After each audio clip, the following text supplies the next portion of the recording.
Let's begin with a question. What do you imagine when you hear the word nun?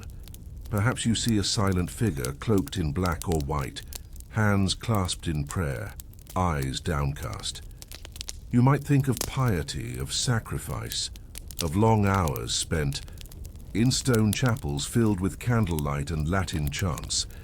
You probably do not think of laughter, or love letters, or secret passages dug into monastery walls. And yet, in a corner of 14th century Italy, in the ancient town of Perugia, something entirely different was happening, quietly, methodically, and completely out of step with everything the church hoped a cloistered life would be. The convent. Fauve St. Clair was nestled at the edge of the town's northern gate, its thick moss-covered walls hiding an orchard, a small apothecary garden, and a winding cloister walk that once rang with the soft footsteps of sisters in contemplation. It was founded with the usual solemnity and ambition to create a sanctuary where young noblewomen might retire from the world, away from sin, away from distraction, and above all, away from men. But like many monasteries of the time, its reality was shaped not only by prayer, but by politics, property, and people who didn't always follow the rules. You see, many women who entered the convent didn't do so out of divine calling. They were placed there. Not chosen, placed by fathers, uncles, or brothers, eager to avoid the cost of a dowry, or eager to erase a daughter's youthful indiscretions. Some were born illegitimate, some were too willful to be wed, some were simply inconvenient. Inside, the walls of the convent, they were meant to disappear. But in the case of the convent of St. Clair, they didn't vanish quietly. The trouble began slowly, first as rumors.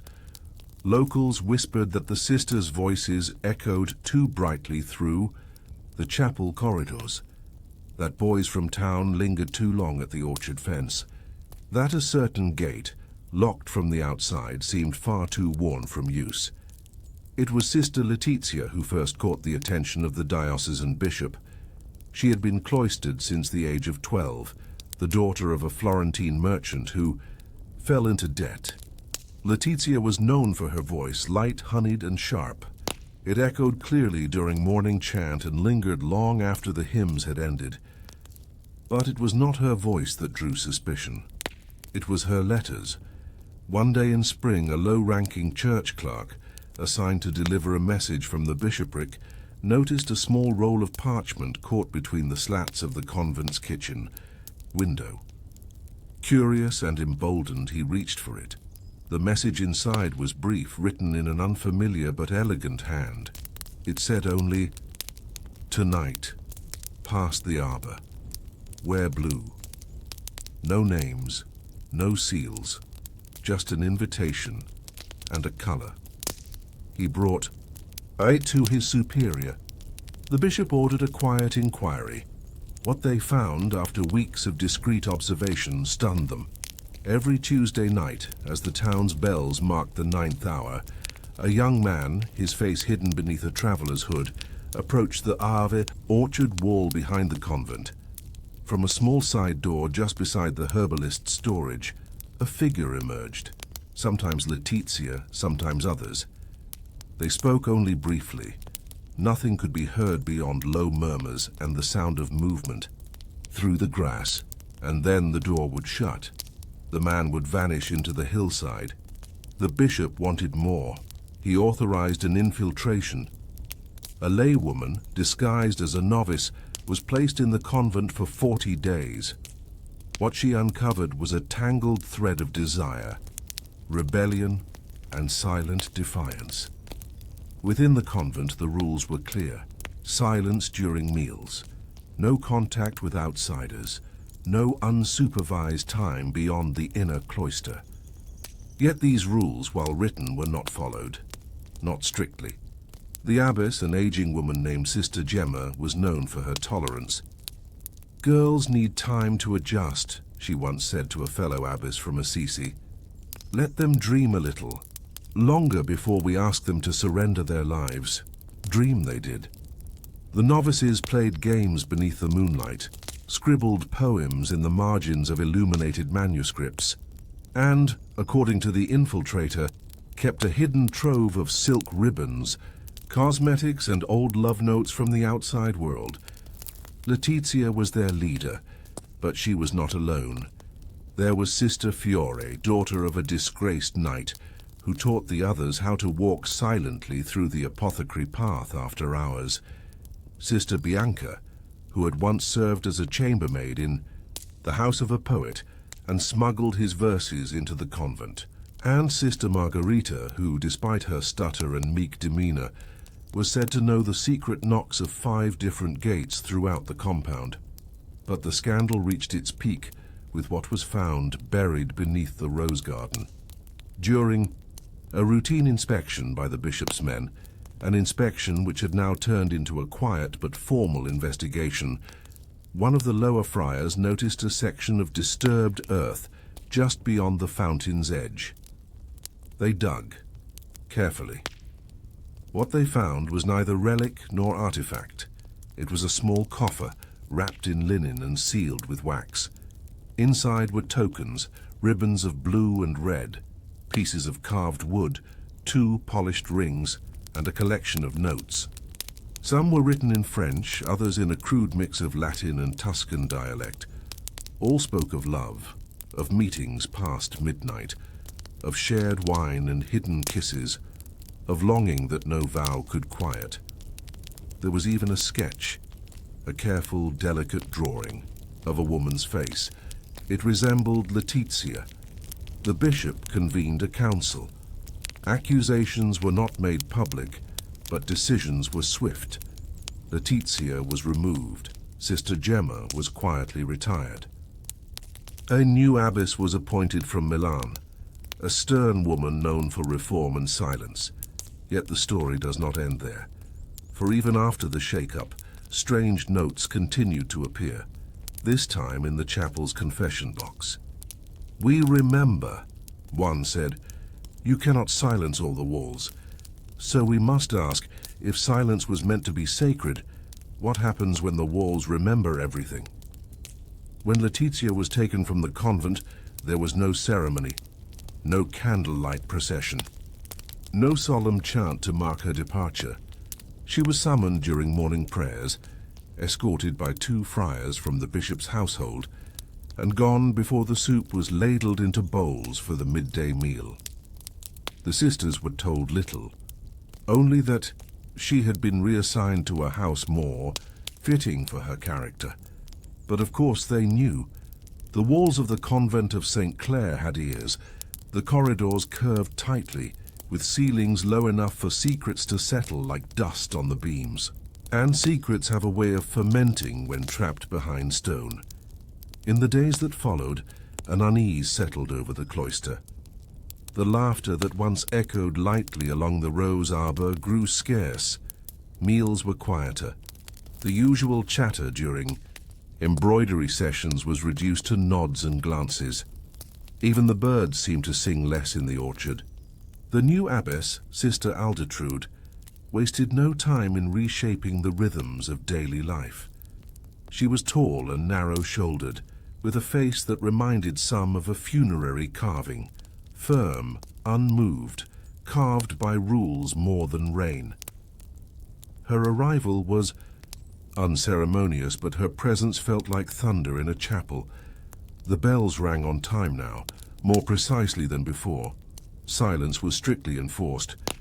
And the small pleasures, the painted bookmarks, the herbal teas, the quiet walks beneath the moon, disappeared as if they had never been.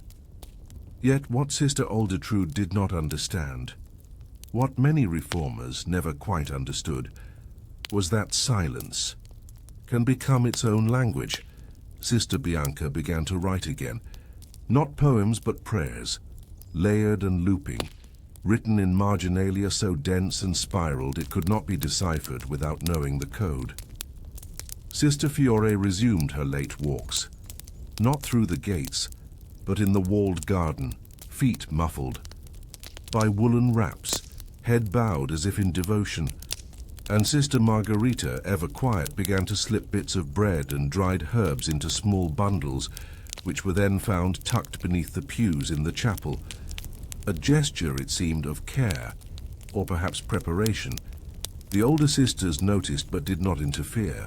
Those who had lived through other regimes knew how rebellion survives, not in noise, but in persistence. One, Sister Diletta, who had been in the convent for over 40 years, remarked during penance that no rule survives the hourglass forever, not even the rule of St. Clare.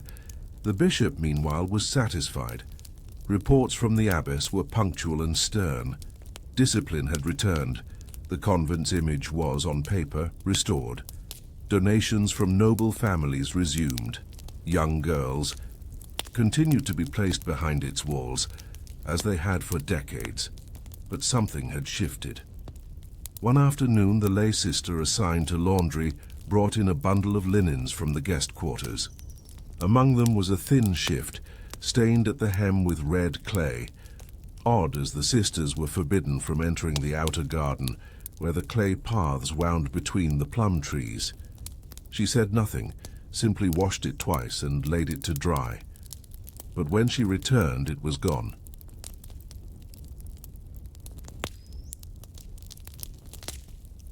A week later, during the preparation for Lent, the abbess discovered that several pages had been carefully cut from the chapel's lectern Bible. Not torn, cut. With a blade so precise, it left behind no ragged edge. The missing pages contained portions of the Book of Tobit, specifically the passages detailing marriage, fidelity, and Sarah's plea for divine mercy. Sister Aldetrude called the sisters into a rare evening assembly. They stood in rows, candlelight flickering against their veils, the scent of lavender oil and wax heavy in the air. "There will be no more letters," she announced.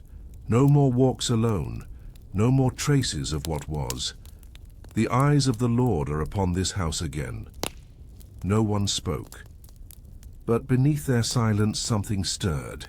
Not defiance, something older, resilient. You see, these women had lived through confinement before, not just walls, but expectations. They were daughters who had been told no, sisters who had been silenced, lovers whose names were forgotten. And yet here they stood, still. They began to speak through objects, through the folds of laundry, where petals of dried violet were hidden, through the bread where occasionally a hazelnut would appear, an item not allowed in the convent's frugal pantry, through chant where slight pauses, held just a moment, longer than prescribed, began to suggest longing more than devotion. One of the younger novices, barely 16, began to paint again. She had been forbidden from using pigments after arriving, her skills seen as vanities of the flesh. But now, during the dark hours, she painted with soot and candle grease, tiny scenes on discarded slates of roof tile. She hid them beneath loose stones in the garden walk. One depicted a woman holding another's hand beneath a veil. Another showed a figure in a blue ribbon standing beside an open gate. Meanwhile, Sister Margarita made a discovery. While assisting with the spring, cleaning of the apothecary, an errand that required the abbess's approval, she found a drawer locked with a corroded iron key. Inside was a rolled parchment, brittle and spotted with age. It was a map, not of the countryside, not of the convent grounds, but of the tunnels beneath. Before the convent had been built, the site had once been part of an older estate, perhaps even Roman in origin. The underground passages, likely storage or escape routes, had long since been bricked over and forgotten. But the map was clear, annotated in a spidery script, Vestibulum curva septentrionalis porta alba. It meant nothing to Sister Margarita at first, but later that night, under cover of sweeping dust from the chapel floor, she tapped her hand against the north wall behind the altar, hollow, The sisters began their work. It was not loud, it was not fast, but it was precise. Chipping, brushing, smoothing. Dust was collected in small cloths and carried away beneath robes. The key had been silence, and they had mastered it.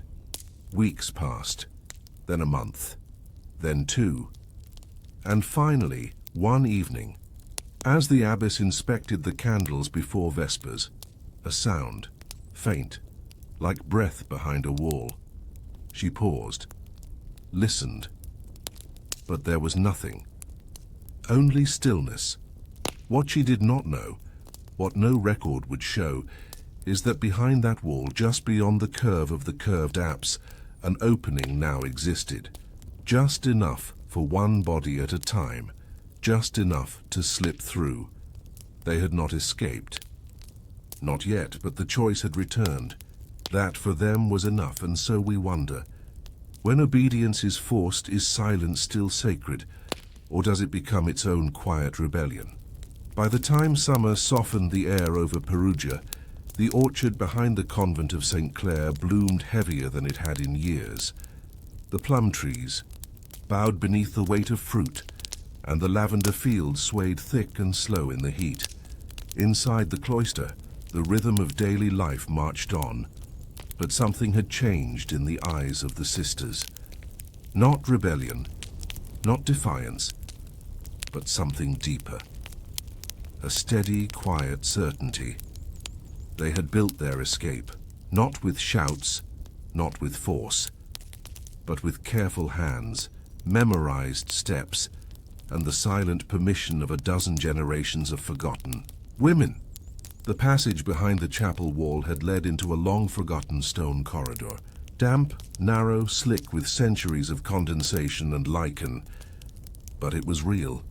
It ran beneath the chapel, beneath the apothecary, and curved eastward toward the remnants of a Roman drainage system, one that had once emptied into the lower woods, just beyond the town wall. No one knew exactly who had carved it. Perhaps monks long gone, perhaps soldiers, perhaps no one remembered. It didn't matter. The tunnel was theirs now. The sisters began calling it La Porta di Cenere, the gate of ash. They used it sparingly, only at night, only for what mattered. At first it was used to bring in books, a copy of Ovid's Heroides, an old herbal guide banned by the abbess, once even a mirror, an object considered vain, but placed not for beauty, but for remembering, the shape of one's own face. Later it was used to pass messages, small things, a note for Sister Letizia, now held in isolation at another cloister on the coast, a reply, weeks later, etched onto a scrap of linen that smelled faintly of salt. And still later, the tunnel was used for something else. Sister Bianca went first. It was the 3rd Tuesday of July. She had been quiet all day, her hands trembling slightly as she ground the morning's medicinal roots. At Compline she did not sing.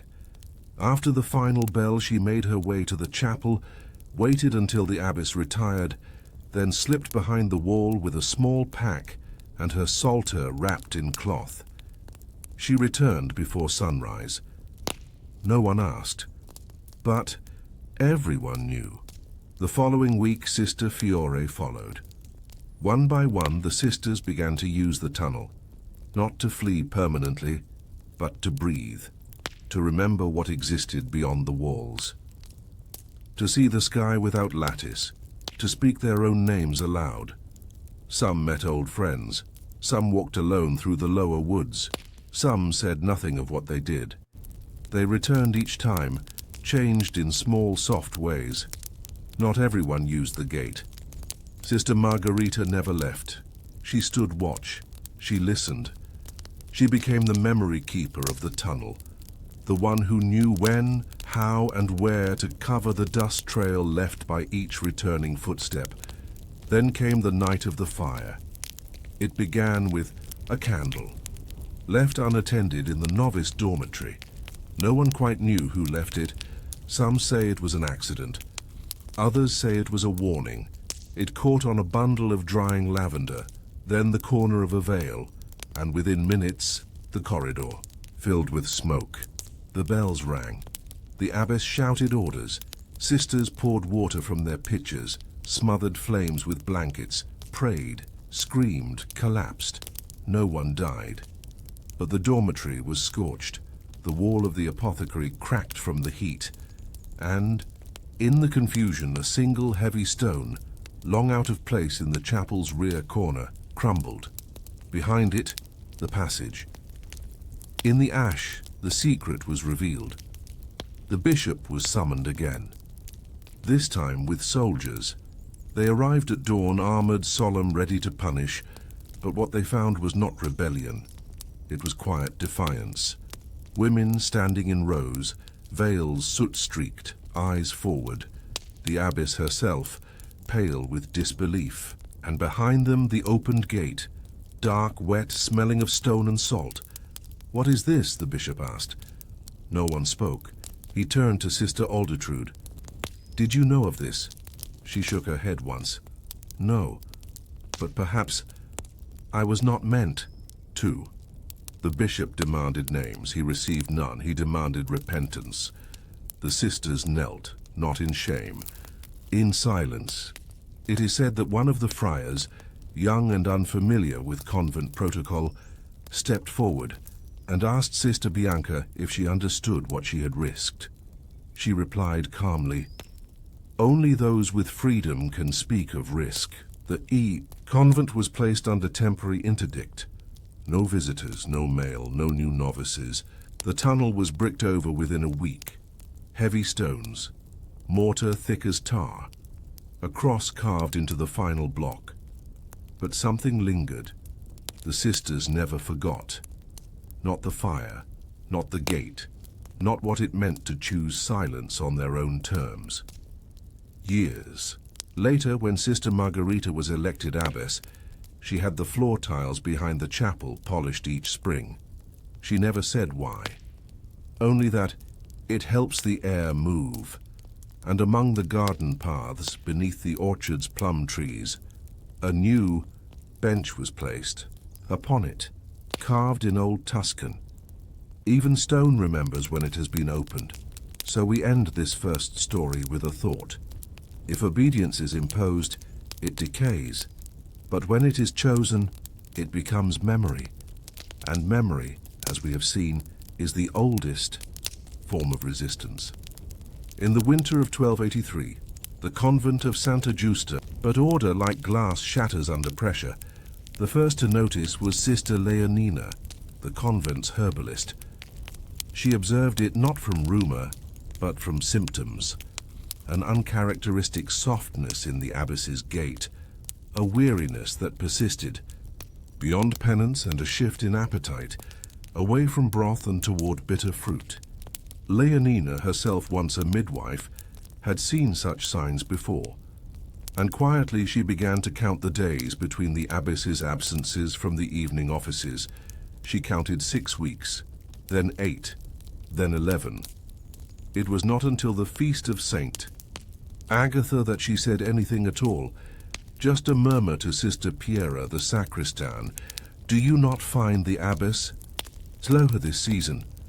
Piera said nothing, but her hands trembled as she polished the brass monstrance. By March, the evidence could no longer be contained within whispers. The abbess's robes, once loose, began to stretch. Her face, usually stern, grew softer, and she no longer presided at the altar steps. Instead, she delegated duties to her sub-prioress, citing a lingering ague, but it was not ague, and the sisters knew. The question was not whether she was pregnant, but how it had happened, and who had been let inside the walls to cause it. Here's what the records do not make clear. Whether Benedetta ever confessed officially, no such record exists. The diocesan register for that year contains only the phrase subito moto a causa ignominiosa, sudden removal due to disgrace. But oral histories, preserved in fragments by nearby monasteries, suggest something stranger. According to one account taken from a 14th century commentary by a Cistercian chronicler, the abbess summoned the bishop herself before the child was born. She demanded to speak not in the chancery, but in the garden beneath a bare fig tree. There, with wind cutting through the cloister's narrow arches, she said, "I carry the sin, but not the shame, and I will name the Father, though you will not find him."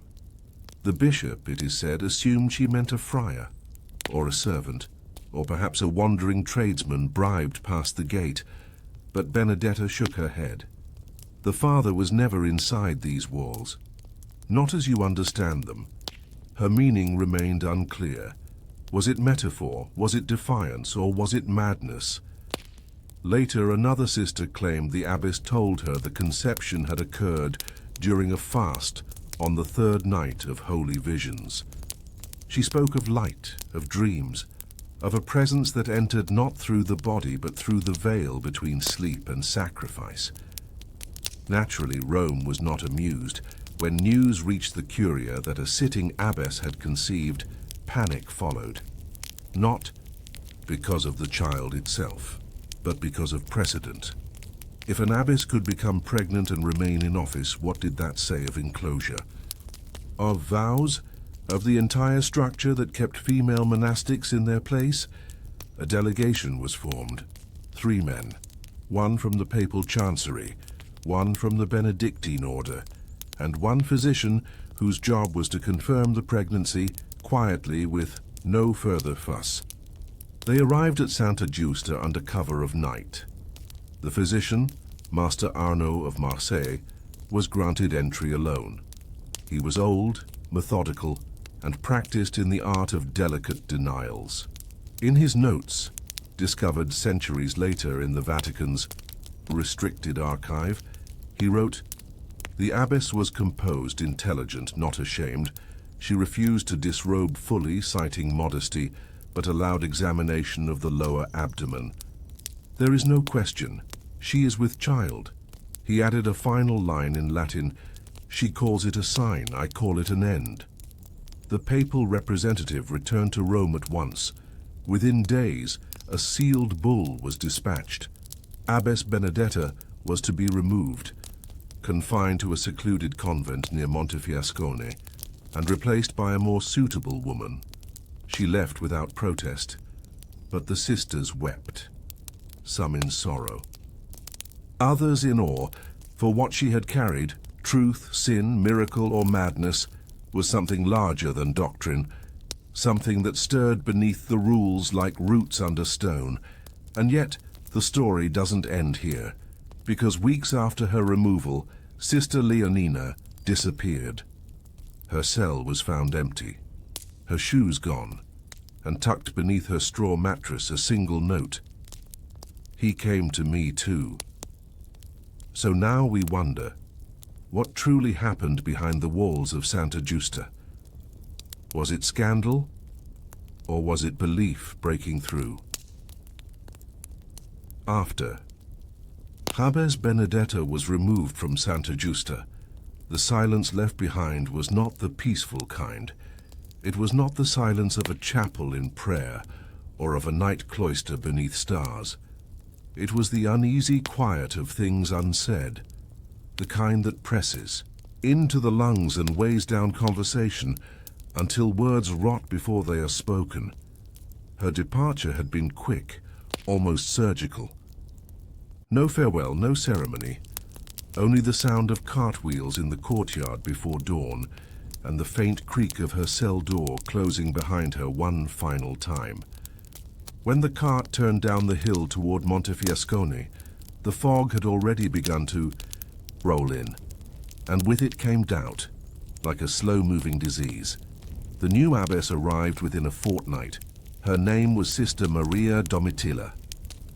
Appointed by the bishop, trained in a stricter house to the south, she brought with her a retinue of reforms, a revised daily schedule, a lockbox for all quills and ink, mandatory confession before Sunday Mass, and a strange, silent companion, a young novice named Clara, who never spoke and rarely removed her veil, though some claimed they saw burn marks across her hands. The reforms were meant to heal the wound, to restore the dignity of the house. But dignity cannot be forced by decree. It grows only in trust, and trust had evaporated like morning dew.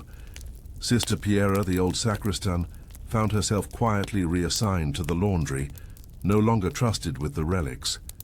Sister Michaela, who had spent 20 years transcribing psalms, was suddenly banned from the scriptorium.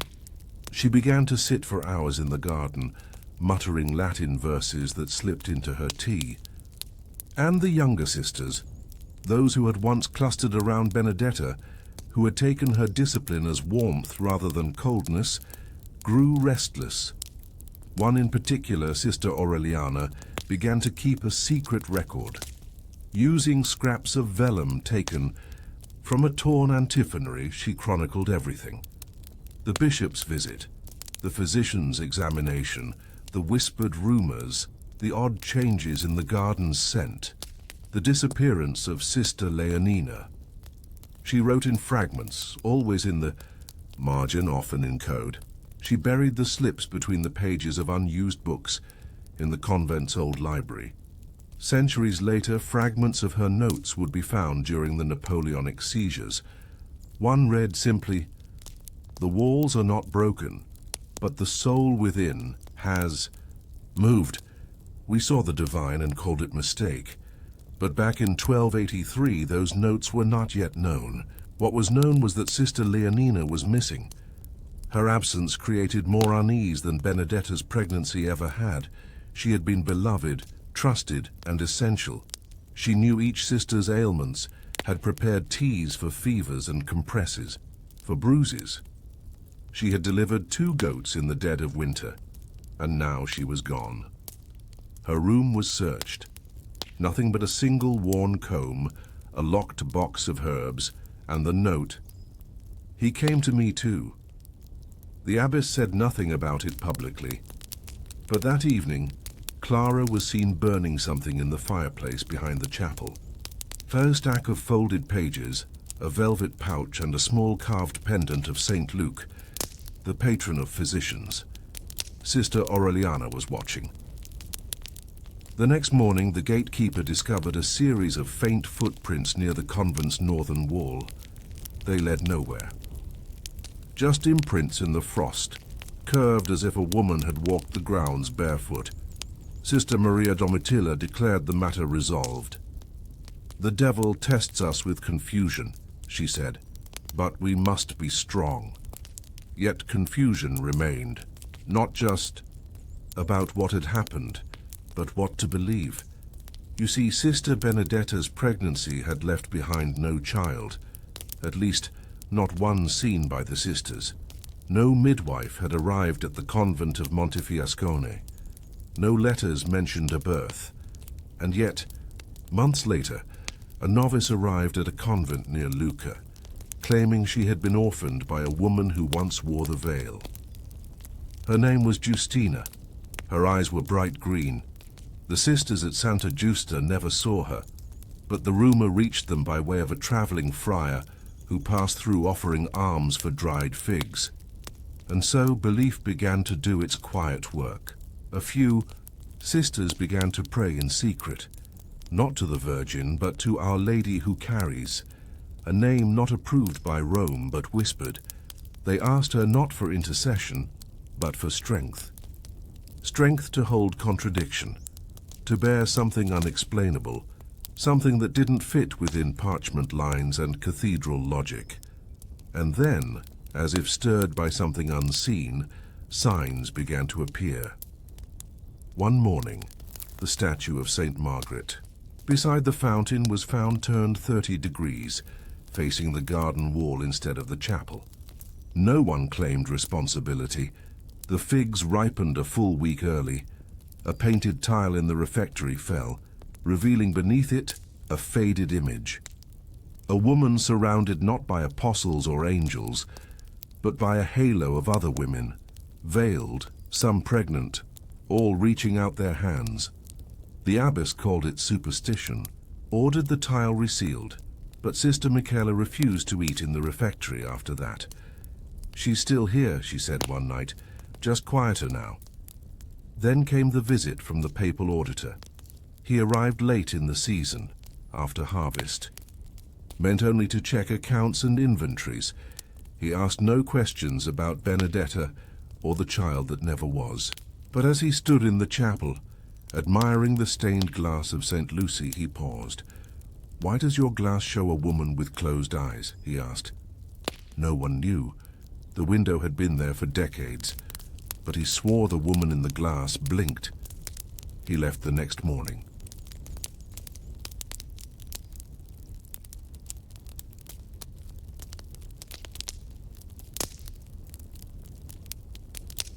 That winter, a new rule was introduced. All sisters were required to renew their vows aloud at Epiphany in front of the assembled chapter. But when Sister Aureliana's turn came, she simply said, "I vow to remember what others forget." The abbess said nothing, but Sister Clara turned her face away. And now we ask, what survives longer, truth or the memory of those who were punished for speaking it?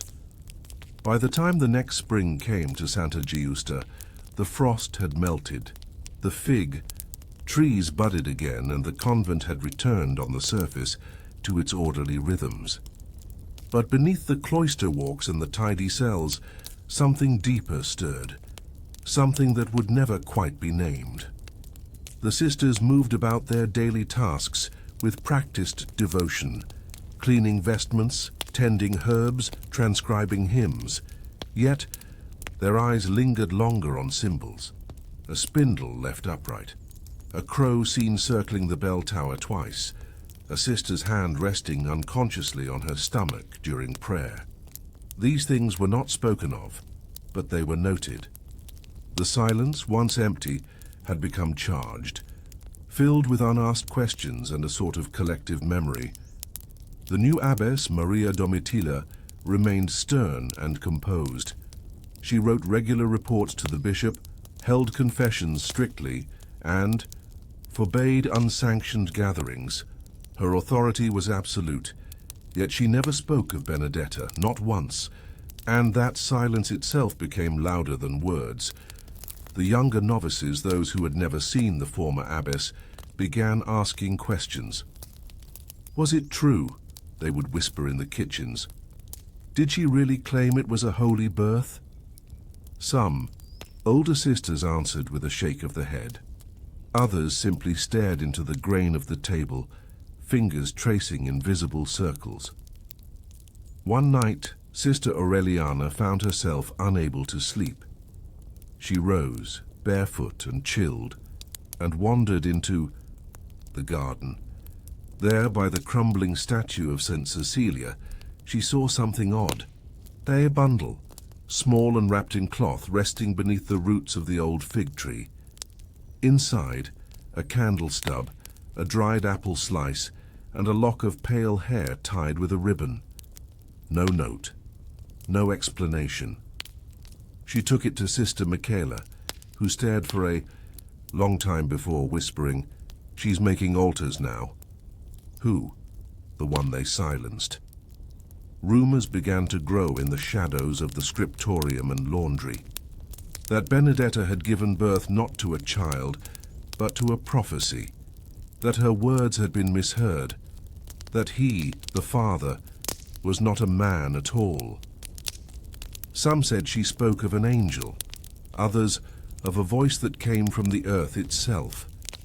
Even the abbess seemed unsettled. One afternoon, Clara, the mute girl who had followed her, collapsed in the chapel, eyes rolled back, arms twitching. She muttered a single word before falling unconscious. Justina. It was the name whispered months earlier by the traveling friar, the girl said to be the orphan of a veiled woman. The abbess ordered 3 days of fasting and silence. But during those days, strange things occurred. The bees abandoned their hive on the apothecary roof. A dove flew into the cloister walk and did not leave. and Sister Piera found an old scroll tucked into the folds of a forgotten vestment, one that Benedetta used to wear. The scroll bore a single phrase: "The body can carry what the mind is told to deny. No signature, no date." Meanwhile, at the convent near Montefiascone, where Benedetta had been confined, records show she lived quietly. She copied psalms, attended mass, and rarely spoke. But once, during a visit from a wandering Benedictine scholar, she was asked how she viewed her exile. She replied only, "I was never exiled. I was planted." The scholar, baffled, wrote it down. Later, he reflected that her gaze reminded him not of submission, but of waiting. Back at Santa Giusta, Sister Aureliana decided to act. She gathered the fragments of her hidden notes, the vellum scraps, the codes, the drawings, and bound them into a small book. She titled it Liber Memoriam, the Book of Memory. She did not hide it in the library. She placed it instead at the foot of the statue in the garden. At first, no one touched it. But slowly, over weeks, new pages appeared. A sketch of a woman holding a baby beneath stars. A prayer rewritten: "Blessed are those who carry what they were told to cast out." A recipe, scratched in Leonina's unmistakable hand, for a tea to soften labor pains. The book grew. It was not sanctioned. It was not holy, but it was theirs. When Sister Clara fell ill weeks later, the abbess was seen at her bedside. She wept, not loudly, just a single drop that stained her veil. She left before sunrise. She never returned. The bishop sent another replacement within the month. This one lasted only a year. By the end of the century, Santa Giusta was no longer considered a place of discipline. It had gained another kind of reputation. A place where women held onto stories, where old rules were honored publicly and privately bent, where memory, not doctrine, was the truest faith. And Benedetta, she died in quiet, age unknown. Her burial record lists her as Soror Silenti, Sister of Silence, but in a margin beside her name someone added, "She bore more than any of us." To this day, no one knows for certain if there was a child, or if the child was metaphor, or if the metaphor was the child. But in a convent garden, in Lazio, beneath the fig tree where it all began, a small plaque rests, weathered by time. It reads, "The truth may be invisible, but it is not unborn." It is easy to imagine a nunnery as a place of stillness, of devotion, of stone corridors swept clean by silence and modesty. But in the heart of medieval Paris, tucked between the River Seine and the Rue Saint-Jacques, there stood a house that bore the name of Saint Agnes, and wore a mask of holiness that barely covered its true face. By day, it was a convent. Women in modest habits moved through its grounds with measured grace. The chapel bell rang on schedule. Latin chants drifted through the narrow window slits, and visitors were greeted with the solemn calm of a monastic life well ordered. But by night, it changed. This was not a legend, not a tale whispered by peasants or inflated by Protestants centuries later. It was documented, investigated, and ultimately condemned by the very church it had served. The year was 1326. A young notary named Guillaume d'Orléans, recently assigned to the bishop's office, was asked to settle a dispute between two houses of worship regarding land rights near the Latin Quarter. One of the parties was the convent of St. Agnes. When Guillaume arrived, he found more than a dispute. The outer gate of the convent, painted modestly in grey, was left open even after dark, unusual. Inside, the courtyard was swept, but not silent. There were voices, laughing, soft and distinctly male.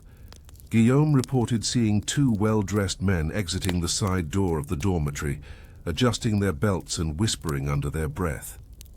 He did not confront them, not yet. He returned the next day to conduct his interview with the prioress. She was gracious, articulate, and evasive. Her name was Sister Eloise. She had served as prioress for nearly 12 years. Beneath her veil, her face bore few lines. But her eyes, Guillaume noted, were far too sharp. She deflected questions with practiced ease, offered spiced wine despite it being Lent, and insisted that no male visitors were ever permitted inside the cloister. Guillaume thanked her and left. Then he returned that evening. Not in his official robes. He paid a coin to a local boy to watch the outer gate. He waited. At the 9th bell, 2 more men arrived. This time younger, merchants by their coats. They knocked twice, paused and knocked once more. The door opened. They were let in. He did not sleep that night. The report he filed the following. Morning was sealed and submitted to the bishop, but word, as always, leaked. An inquiry was launched, and what followed shocked even the most cynical among the clergy. Under questioning, a novice named Marie confessed, "The sisters do not all serve God. Some serve those who pay." The investigation uncovered a hidden economy: silk bed sheets in private cells, jewelry kept beneath altar cloths, and scrolls of guest names kept in a coded ledger. The list included city merchants, noble sons, and, most damning, 2 minor officials in the bishop's own court. The chapel, it turned out, had been used for weddings, not of the church-sanctioned kind, but of a more temporary nature, ceremonies of pleasure, not permanence. Blessings were spoken, not in Latin, but in Old French, and often involved oaths sealed with coin. The sisters who participated? Not all, perhaps not even most, but enough. And at the center of it all, Sister Heloise. According to testimony from 3 different novices and 1 expelled lay sister, she orchestrated the entire affair with discipline that rivaled any abbess. She chose who would entertain, which nights, and at what price. She maintained the appearance of monastic rigor by keeping a strict schedule of liturgy during the day and silence during supper. But after the last bell of the night, doors unlocked, robes were exchanged for silks, and the rule of St. Benedict was left folded beneath a stack of perfumed linens. The church, naturally, responded with outrage. Officially, but unofficially, there was hesitation. Some of the men named in the ledger had powerful fathers. The bishop hesitated. Rome hesitated. It took nearly a year before an order of closure was issued. But by the time church officials arrived to dismantle the house of St. Agnes, it was empty. The prioress had vanished. So had 6 other sisters. The chapel's relics were gone, the ledger missing. Only the novices remained, frightened, shamed, and sworn to silence. But the story didn't disappear. Decades later, it resurfaced in poems, in rumors passed through taverns, in whispered warnings to other convents. Beware the smile that hides behind a veil. And perhaps most curiously, in 1392, a traveling troupe of actors performed a mystery play in Rouen titled The Sisters of the Velvet Habit. The script has not survived, but accounts say it told the tale of a group of nuns who blessed men's desires instead of their sins. No one could prove the play was about St. Agnes, but everyone knew. So the question remains, how does a place meant for holiness become a marketplace for sin? And when women are locked behind walls, do the walls keep corruption out or trap it inside? When the church finally issued the order to shut down the convent of St. Agnes, it was not a dramatic affair. No torches, no shouting, no trials conducted in the town square. The building was approached just before dawn by a delegation of Dominican clerics accompanied by 2 royal guards and a single scribe. They expected resistance. Instead, they found doors ajar and silence inside. Not a single accused sister remained. The novices, 5 of them, were discovered in the dormitory, pale, confused, and frightened. They had been left with only scraps of bread and a handwritten note pinned to the chapel's altar cloth: "Forgive the sheep, blame the shepherd." That note was signed only. Sister Eloise had vanished. So had 6 other women: the senior sacristan, the infirmarian, 2 lay sisters, and 2 full-veil nuns known to have served as her closest aides. No belongings were left behind.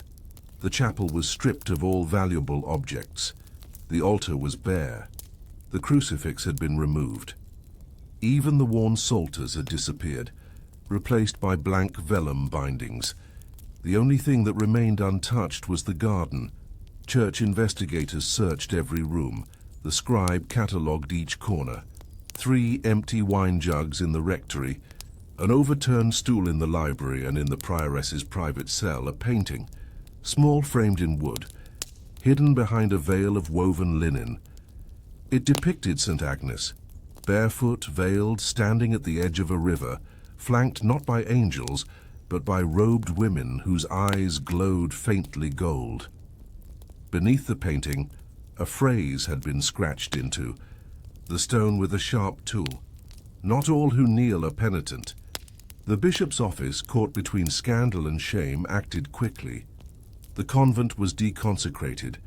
The novices were reassigned to strict houses across the countryside, none within the bounds of Paris. The building itself was quietly sold to a local merchant, with instructions to remove all remaining religious insignia before occupation.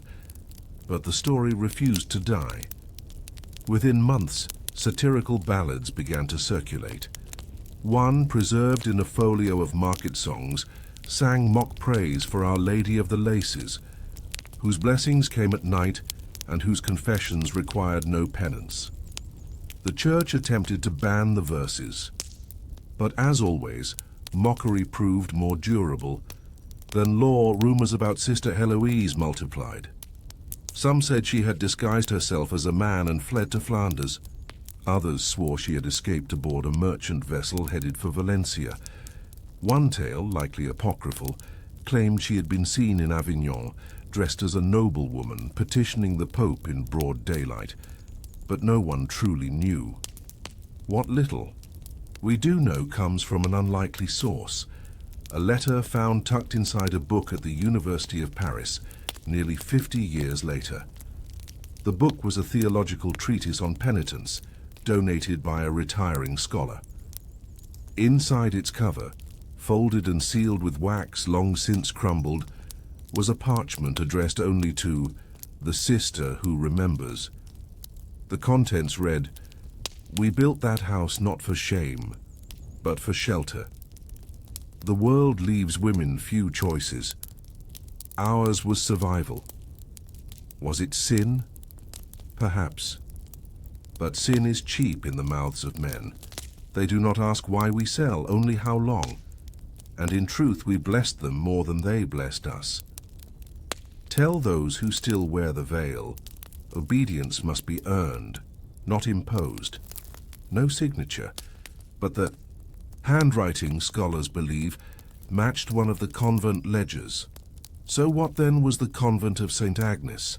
A house of deception, a failure of faith, a product of hypocrisy, or was it something else entirely? Let us pause to consider the historical context. In 14th century France, the monastic system was overcrowded, underfunded, and deeply political. Convents often received daughters of noble houses, not because of vocation, but because their families lacked dowries. A nunnery could become a holding pen for the unwanted, the disgraced, or the simply inconvenient. And while some of these women found peace in prayer, others found themselves imprisoned. Sister Eloise, whatever her sins, understood this. She used the only power she had, the illusion of sanctity to shield those who had no other refuge. Was it wrong? Yes. Was it unique? Absolutely not. Across Europe, similar stories unfolded, though few were so bold. A convent near Cologne was discovered to have hosted masked balls. In Naples, a bishop uncovered a monastic kitchen stocked with imported saffron, wine, and veal. Even in England, records from York mention a nun found pregnant, claiming she had been seduced by the devil. In disguise, these were not isolated acts. They were symptoms of a system that placed women behind walls, stripped them of autonomy, and expected virtue without ever offering justice. It's easy to condemn Sister Heloise, easier still to romanticize her. But the truth, like most truths in history, is more tangled. She was a product of her time and perhaps also a defiance of it. A woman who chose power, however flawed, over silence. And so we are left with questions. Did she see herself as righteous? Did she regret? Did she believe in some twisted sense she was offering salvation of a different kind? No record answers these, but in a dusty corner of the Musée de Cluny in Paris, there is an anonymous panel painting. It shows a woman in monastic dress seated at a table. Her veil is pushed back. Her hands rest on a ledger. Her eyes meet yours. And beside her, on the table, lies a single crimson rose, its petals darkened with age, but still visible. The curators label her as a 14th century abbess, identity unknown, but some say that once the plaque read something different, only Heloise. So we end this story with a thought. What does it mean to serve God when the world gives you only coins and cages? In the year 1308, deep in the gently rolling hills of western France, the Abbey of Sainte-Croix in Poitiers stood at the center of one of the most peculiar and unsettling monastic crises of the Middle Ages. It wasn't a scandal in the way others were. No one fled in the night. There were no hidden lovers, no silver coins exchanged beneath candlelight. This was something colder, stranger, a rupture of authority, a war of wills fought behind cloister walls, and eventually a trial, not in the streets, but in the chambers of bishops and clerks, where truth was filtered through parchment and prayer. The abbey had stood for centuries. Founded by Queen Radegund in the 6th century, Sainte-Croix had long enjoyed prestige among French convents. It held relics, land, and royal favor. But like many institutions that survived through time, its legacy became its weight. By the early 1300s, its population of nuns had grown, but its structure had not. There were too many voices, too few resources, and one central figure who refused to loosen her grip. Her name was Abbess Agnès de Rochechouart. Appointed through noble favor, Agnès was a formidable woman, tall, severe, and fiercely traditional. She believed in obedience, hierarchy, and silence. She governed not by persuasion, but by decree.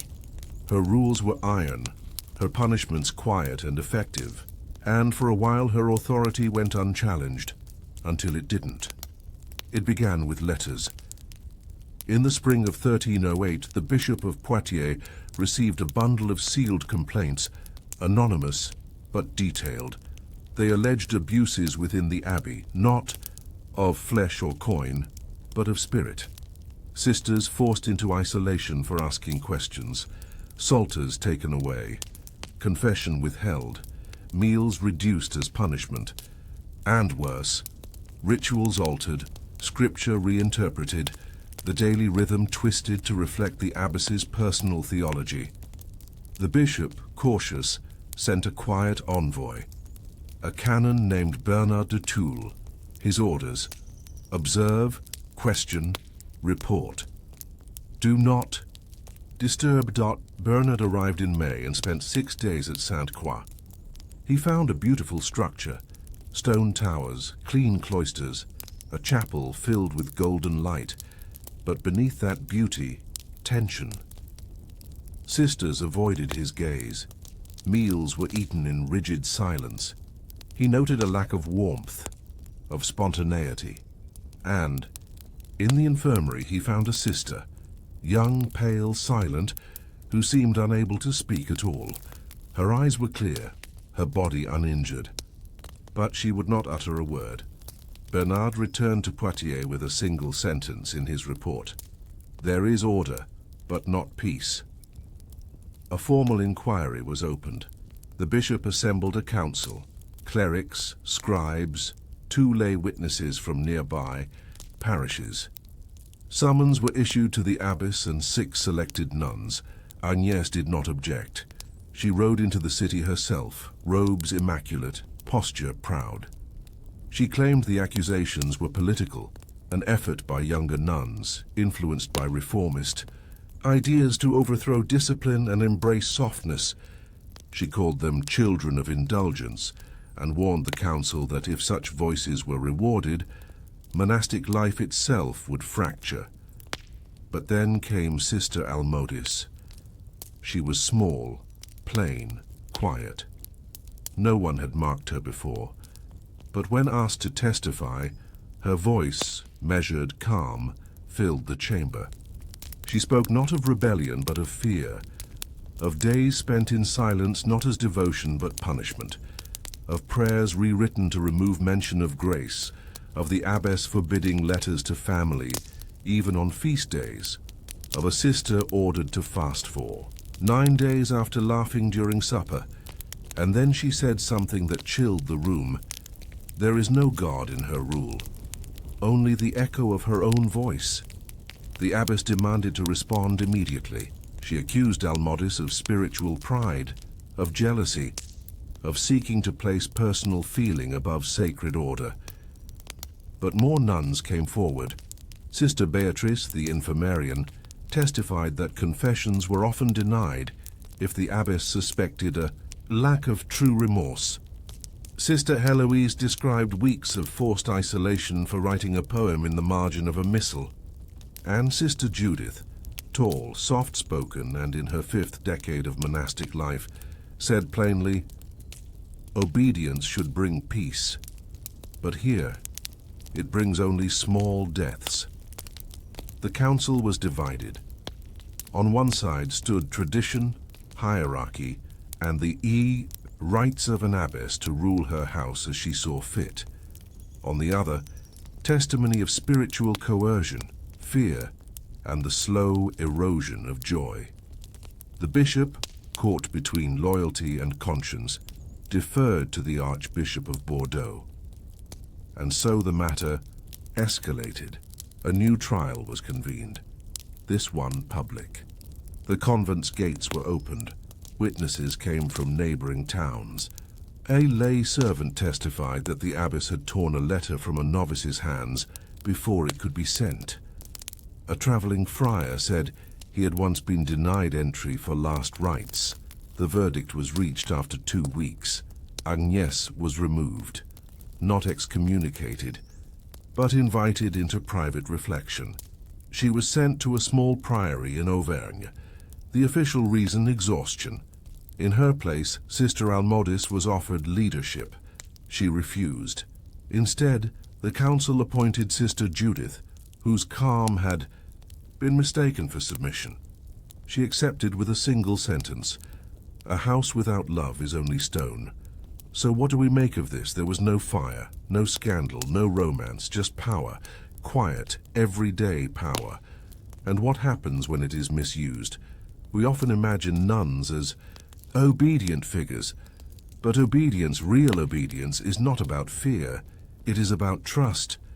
When that trust is broken, even stone walls cannot contain the truth forever. And so we ask, can silence be sacred when it is enforced? Or does sacredness only bloom where it is chosen?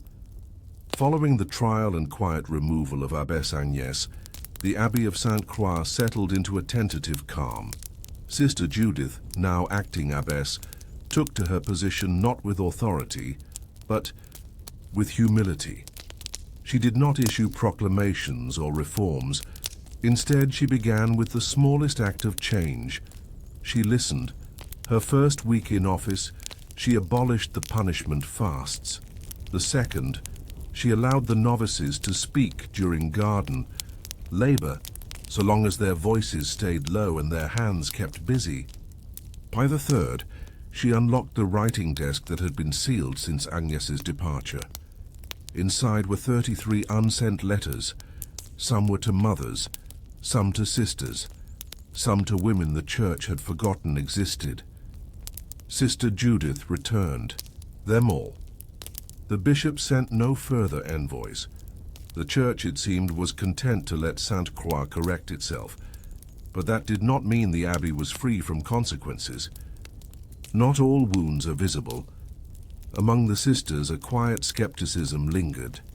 Trust once broken is not rebuilt with psalms. Some, like Sister Beatrice, had begun to experience dreams, not visions, nothing divine, but disorienting fragments. Long corridors echoing bells, the sound of a voice speaking in the tone of prayer but with no meaning. She confessed them. No penance was assigned, only the soft response. Perhaps the soul remembers what it survived. Others spoke less. Sister Heloise began writing again. Tiny poems etched on scraps of cloth, pinned beneath the table where bread was needed. They were found months later, laundered nearly clean, the ink blurred like tear stains. One read, "Obedience should have tasted like bread. Why then did it taste like ash?" The novices, those who had grown up under Agnes's long shadow, began to ask questions, not of doctrine but of purpose. One asked why silence was holy. Another asked why Christ's suffering was so often cited, but not his gentleness. These were not rebellious questions. They were the first breaths of minds awakening. Sister Judith encouraged them, but carefully. She knew the church had a long memory. Even in her own room she kept Agnes's rulebook, not as a relic but as a warning.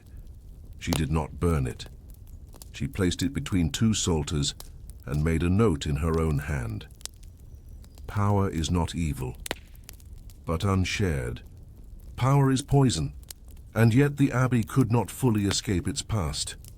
That winter word came that Abbess Agnes had died in Auvergne. No ceremony was held. The church issued a brief statement. She served long, she rests now. But weeks later, something strange arrived at St. Croix. A box, small, carved, sealed with red wax. Inside, a single white veil, folded, clean, unstained, and beneath it a letter. For the one who inherits silence. Know this, I believed even when I was wrong. No name.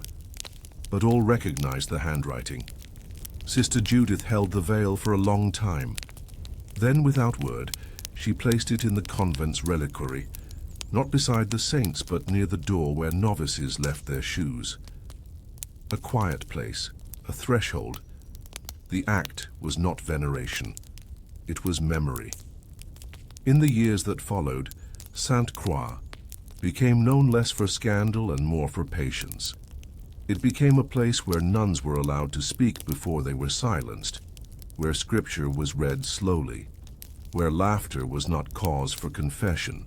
Sister Almodis, who had once delivered the abbess's undoing, refused any leadership. She lived out her life as the convent gardener. Her only command, how deep to plant the tulips. Her hands were dirt-stained, her voice rarely raised. But the novices said she knew every tree by name. In her final years, she wrote a brief reflection, at the request of a visiting scribe from Tours. Just a paragraph. It was not published until centuries later. It ended like this. Some women fight with voice, some with silence, some with memory. I used what I had, but I never hated her. I only feared what I was becoming in her shadow. May no house ever again confuse fear for holiness. So what remained of the trial? A change in abbess, a shift in daily rhythm, a memory passed from one generation of sisters to the next, and one truth, never inscribed in official parchment, but whispered at matins, that sanctity is not enforced, it must be chosen, and when we forget that, we risk turning our houses of prayer into prisons. Years passed after the removal of abbess. Agnes and Sainte Croix changed not in great sweeps of history, but in increments, like water wearing down a stone. There were no rebellions, no papal letters, no royal endowments, but the rhythm of life within those stone walls grew gentler, deeper, more human. Sister Judith's time as abbess was marked by an absence of drama, which, in the long annals of ecclesiastical history, is often the most profound success. She never held councils. She wrote only a single letter to the bishop in her first year, a thank you note for not interfering. The bishop in return sent a single psalter and never visited again. Under her guidance, the convent focused less on ceremony and more on survival. Not survival of the body. They had food, land, wine enough, but of the spirit. The rule was still followed, the hours were still observed, but something had been introduced into the life of Sainte Croix that no prior abbess had dared to acknowledge: doubt. And with it, freedom. Doubt not of God, but of interpretation. Doubt that obedience without love was still holy. Doubt that silence, when enforced, could be redemptive. Doubt that every line of the rule, when spoken with steel, still echoed heaven. It began subtly. Sister Heloise was allowed to write poems openly. A novice was granted leave to visit her dying mother, an act previously denied under the principle of enclosure. The infirmary was no longer used for punishment, and a new room was designated for solitude. Not isolation, but voluntary retreat. To a novice named Isabeau asked during instruction, "If Christ wept, why must we not?" And the abbess answered, "Because we do not worship a God who demands masks." That statement was never recorded in official monastic registers, but it was remembered. Sainte Croix never became a radical convent. It was still enclosed, still devout, still poor, but something changed in the way its sisters moved. They looked each other in the eye. They smiled without fear. And when they sang, it was not tight-lipped. Evenings in the scriptorium brought new texts, translated writings of Julian of Norwich, letters from older mystics, psalms annotated with personal reflections. Once, a bishop's assistant came to review the convent's liturgical library and found a marginal note next to Psalm 119. "Thy statutes are my song, but not my cage." He underlined it, left no comment, and returned the book. By the time Sister Judith reached her 15th year as abbess, she had begun to prepare a final act. She gathered notes, small reflections, scribbled thoughts gathered over decades, hers and those of her sisters. Not doctrine, not declarations, just fragments. She bound them in a modest volume and titled it A Rule Remembered. It was not an official text, it was not sent to Rome, but every novice was given a copy. Copied, by hand, stitched with thread spun in the dormitory. It was placed beneath the rule of St. Benedict, not above it. Never to replace, only to accompany. Some passages read like poetry, others like confessions. All were written in the first person plural. Always we, never I, never she. It was a communal memory stitched into pages. One passage read, "We obey not because we are weak, but because we are strong enough to choose surrender. We are silent, not because we are crushed, but because we have learned the weight of words. We forgive not because we forget, but because we remember too well what power does without mercy." Years later, long after Sister Judith's passing, this humble volume would be discovered by scholars during a survey of female devotional writing. Its language was considered too modern, too introspective. Some called it apocryphal, others called it dangerous, but the women who lived by it never called it anything at all. They simply read it, quietly, alone, or in pairs, and they copied. It for the next. Sister Almodis, who had once sparked the trial with quiet testimony, lived into her 60s. She was never abbess, never even cellaress. But each spring she taught the novices how to prune roses without harming the roots. She once told a wide-eyed girl from Tours, "All rule is pruning. If you cut without care, the garden dies. If you never cut, the thorns take over. But cut with love, and it all grows again." She died on the Feast of the Visitation in the Inth garden, and when she was buried, her psalter was open to Psalm 126, "They that sow in tears shall reap in joy." Inside it, tucked between the pages, was a slip of parchment. On it, in her own hand, "I feared her. I loved her. I lived. That is enough." The Abbey of Sainte-Croix still stands today. Its chapel has been restored. Its bells still ring. But those who visit rarely notice the small stone set just inside the inner garden wall. It bears no name, only the words, "Truth whispered in fear is still truth." It began, as many forgotten stories do, in a place meant for endings. The cemetery of Santa Chiara in Naples was not grand. It was not ringed with marble statues or patron saints. It was modest, low stone walls, sparse markers, and a scattering of cypress trees that sighed with the weight of centuries. The convent beside it was equally unassuming. Built in the 1200s, it housed fewer than 30 women, most of them placed there not by vocation, but by arrangement. Dowryless daughters, illegitimate girls from noble houses, women deemed too plain or too willful for marriage. They were called sisters, but most were strangers to each other when they arrived. Some became friends, a few became enemies, but one, in the year 1314, fell in love. Her name was Sister Benedetta. She had been veiled at 16, sent from a merchant family in Salerno. Her father was heavily in debt. The convent had accepted her in exchange for a promised shipment of olive oil that never arrived. By the time anyone noticed the missing payment, she had already taken vows. Benedetta was quiet, not withdrawn, just observant. She preferred the garden to the chapel, silence to chant. She often volunteered for burial duty, not out of morbidity, but because, she said, the dead do not expect explanations. It was during one such duty that she met Tommaso. He was the gravedigger, though officially he was listed as grounds laborer. He was neither young nor old, not handsome, not disfigured, just ordinary in that way that made him invisible to most. He dug, he planted, he swept, and he never looked a nun in the eye until Benedetta. Their first conversation was about worms.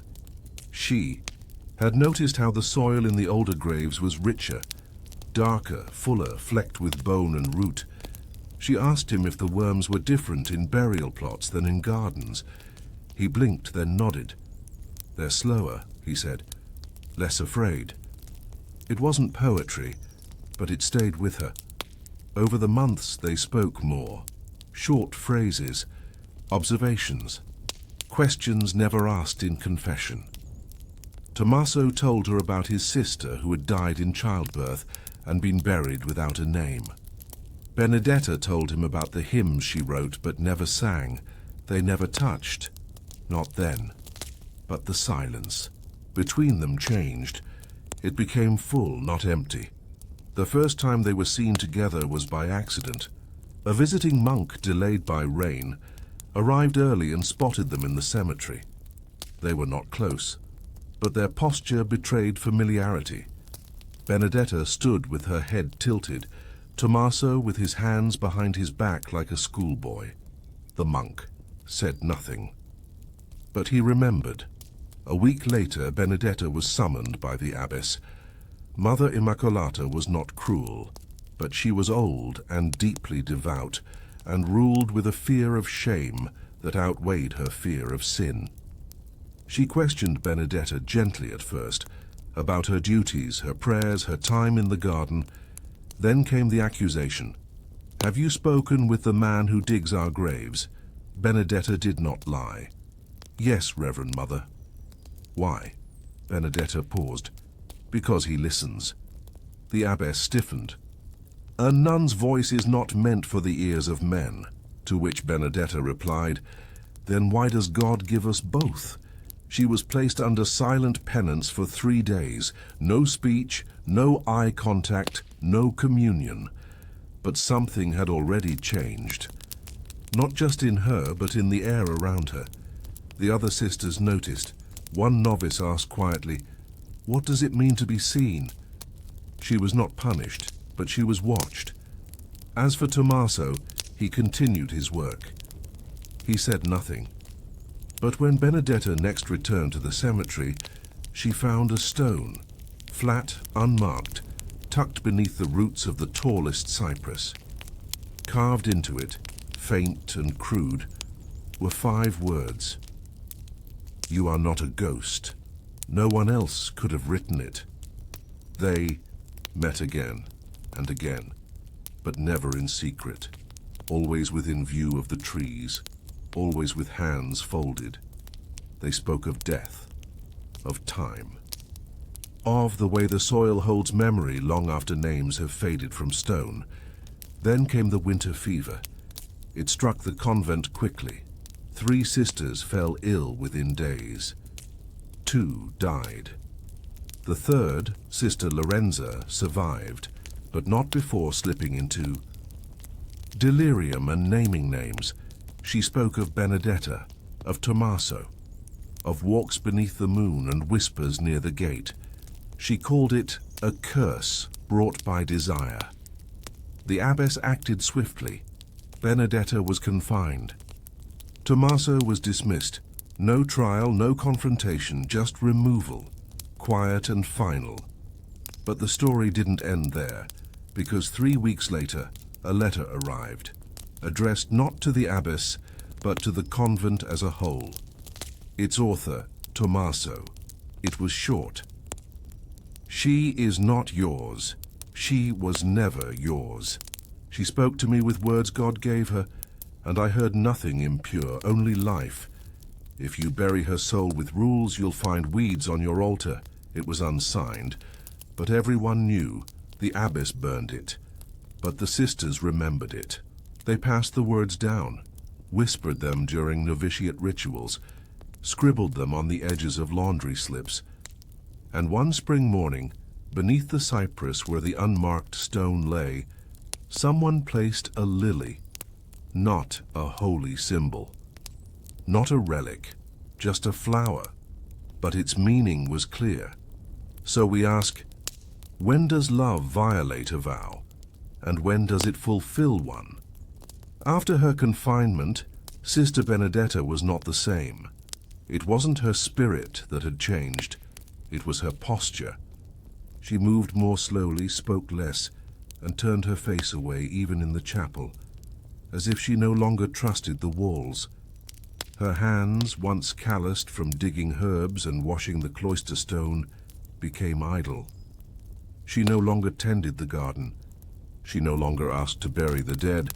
She was not forbidden from these tasks, but she withdrew from them as one might withdraw from warmth that has burned. Her silence was not the obedient kind. It was a silence that occupied a space. It unsettled the sisters. A novice named Lucia, barely 17, confessed that she avoided Benedetta's shadow for fear she might be caught in it. "She looks like someone still alive after her soul has been taken," she whispered, "like a bell with no clapper." The abbess too had changed. Mother Immacolata rarely left her quarters. She assigned most tasks to her sub-prioress, citing fatigue. But it was clear to the older sisters that the situation with Benedetta and the letter from Tommaso had left its mark. Immacolata had long believed that rules were protection, not punishment. But now doubt crept in. She did not express it. But she asked the sacristan to light fewer candles during evening prayers. She said the flickering shadows disturbed her. Meanwhile, the cemetery grew wilder. Tommaso was gone. His replacement was a younger man from the city, efficient, indifferent, and rough with the shovel. Graves were dug hastily, markers crooked. The sisters who passed by noted that the soil no longer seemed to breathe. Where once the earth had felt like a veil, now it felt like a wall. Then came the night of the storm. It was early Lent. Rain poured through the cloister like spilled ink. Wind beat against the chapel doors, and sometime near midnight, a sound was heard from the garden, a thud not of falling branches but of stone on stone. The next morning they found the grave of Sister Elisabetta disturbed, not desecrated, only opened. The soil was turned, the stone shifted, but the body remained. Nothing stolen, nothing broken, only a single addition beneath the edge of the linen burial shroud. Someone had tucked a folded piece of parchment, wet but legible. The dead are not lonely. Only the living are made to suffer solitude. The note was unsigned. The abbess, pale and unsteady, called it an intrusion. She summoned the bishop's steward, but when he arrived 2 days later, there was nothing to see. The grave had been restored. The note gone, taken by Benedetta, who had not been seen during morning prayers. When she returned, she offered no explanation, but she knelt at the altar for hours, unmoving. Sister Maria, the infirmarian, approached her. "Are you unwell?" she asked. Benedetta opened her eyes. "I'm not ill," she whispered. "I'm listening." "To what?" "To the silence between prayers. That's where truth hides." It was the first full sentence she had spoken in weeks. That evening, a new stone appeared in the cemetery. It was placed not at a grave, but at the edge of the path where the sisters walked during Sunday procession. The stone was smooth, circular, and plain, but carved into it in clear hand were 5 words. She walked, she stayed whole. No one claimed it, no one removed it. From then on, the cemetery was tended differently. Sister Benedetta resumed her duties, not officially, but in the early eye.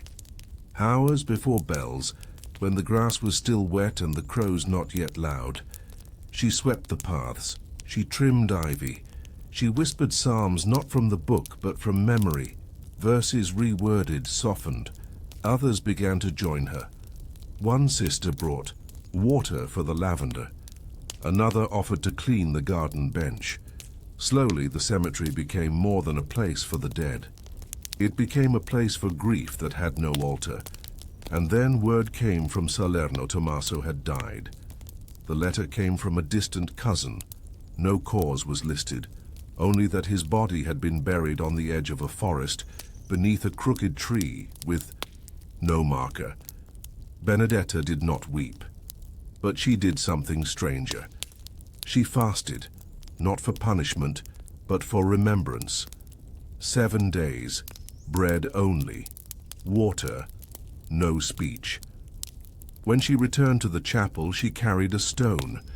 It was not from the convent grounds. It was foreign, reddish, veined with quartz.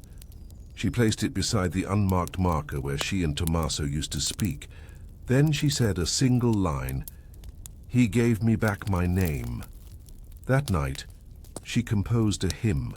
The melody was simple. The words sparse, "You who dig, who see, who stay, you who know the earth by feel, You who speak not for reply, but to remind the buried you were real. The abbess approved it for private prayer, and so over time the convent shifted, not in structure, not in ritual, but in tone. The silence remained, but it was softer, less imposed, more shared. The sisters did not fear speaking anymore, but they also no longer feared quiet. And as for Sister Benedetta, she grew old. She taught the novices about herbs, about soil, about stillness. She never spoke of love directly.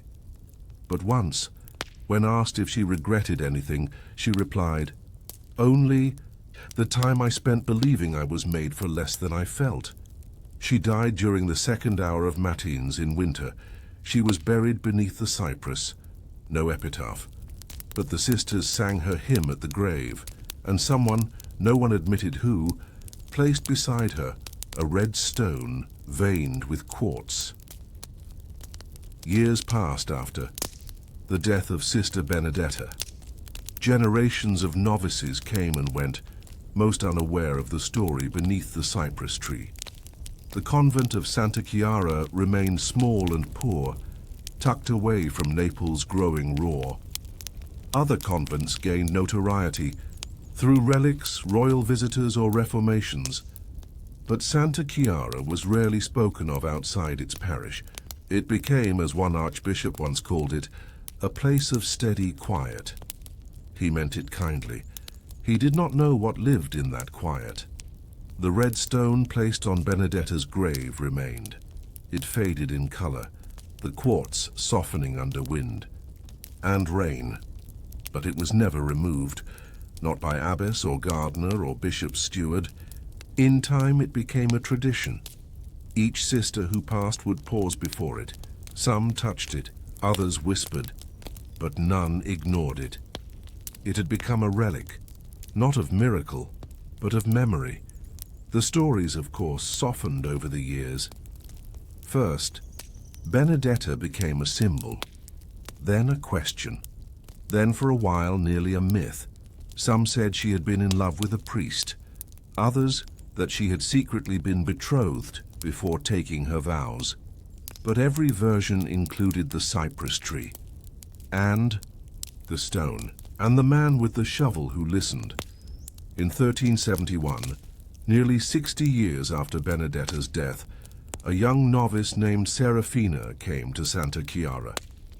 She was from a coastal village, sent to the convent after her elder sister eloped with a sailor, and brought disgrace to the family. Serafina was clever, observant, and carried a quiet rage beneath her composed prayers. She asked questions. Why silence was required during meals? Why the older sisters touched the red stone? Why no one ever used the word love except when reading the Song of Songs? Her questions were answered cautiously, but eventually Sister Mariana, one of the oldest nuns in the house, took her aside and told her the story, not the softened version, the true one, of Benedetta, of Tommaso, of the accusations, the burial, the hymns, the stone. Serafina listened, without speaking. That night she crept to the cemetery with a candle stub and parchment. She began to write. Over the next several months, she gathered what little she could, scraps of memory, fragments of letters, notes tucked in the margins, of hymnals. She composed a brief chronicle, not as hagiography but as testimony. She titled it, "The Voice Beneath the Veil."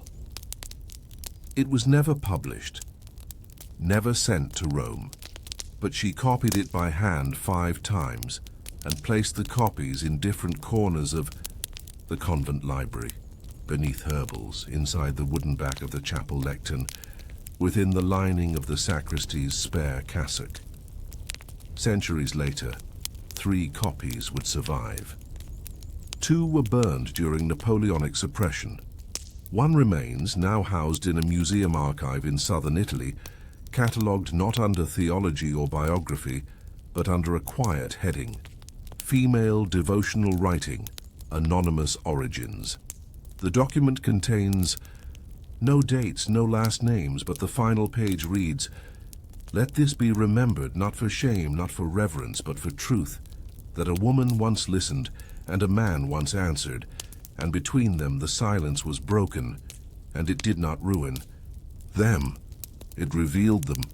Back in the 14th century, Serafina eventually took her final vows. She became known not for defiance, but for care. She tended the cemetery.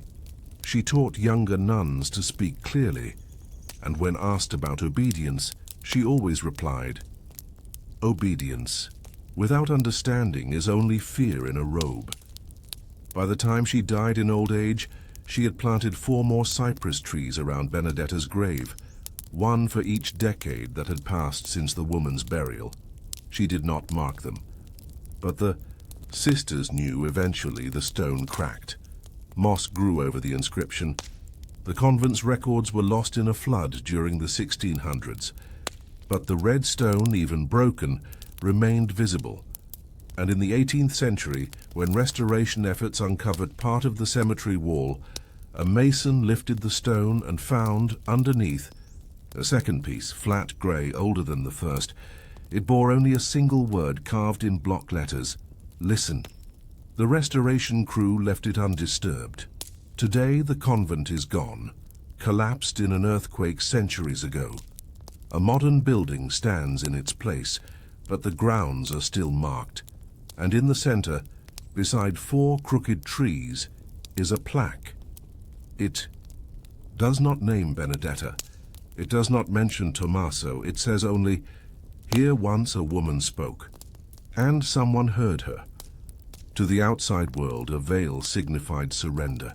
A woman in a veil had made her choice to withdraw from the world, to dedicate her soul to something higher, and to separate herself from desire, from ambition, from herself.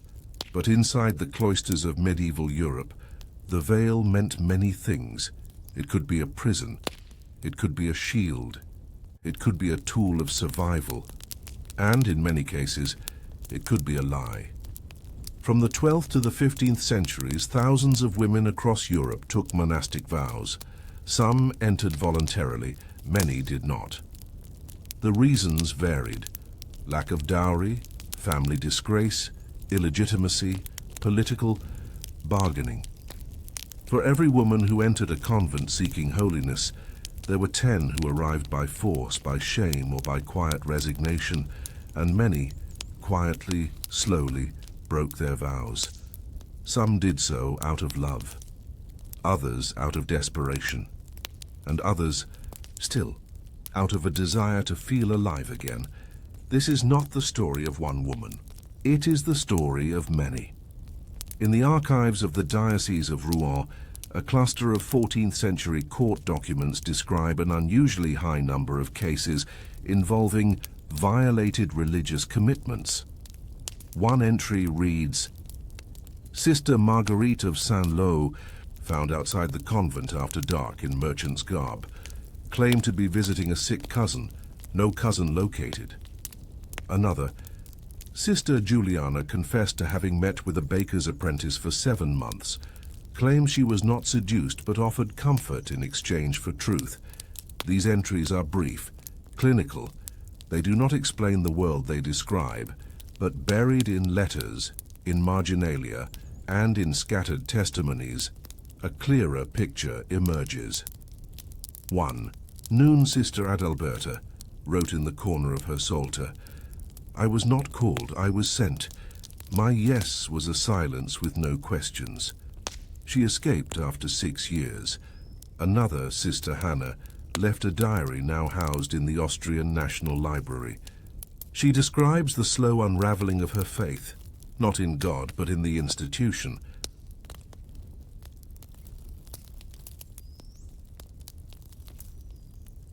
"I believed in God's voice, but I never heard it in the mouth of my abbess. She met a man who worked as a scribe. They never touched. They simply passed notes, tucked into hollowed bindings of unused missals." Her final entry reads, "He rid me. That was enough. In Milan in 1362, a group of 6 sisters from the convent of Santa Valeria were caught climbing the outer wall of their cloister using a rope made of bed sheets. All were under 20. All claimed they intended to return, just for one night, they said, to see the moon without bars. They were placed under penance for a year. A century later, in a convent outside Bruges, a woman named Sister Isenda was discovered to be pregnant. She claimed it was divine. The church disagreed. Her child was taken.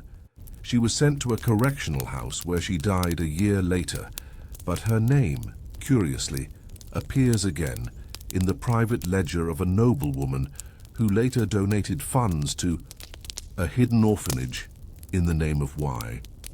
And in the Royal Archives of Aragon there is a letter, unsigned, undated, tucked between land records. It reads, "I wore the veil to survive my father. I broke my vows to remember I was more than silence. If God judged me, he did so quietly." These stories are not unique. They repeat in different hands, different inks, different languages. The veil was sacred, yes, but it was also a tool.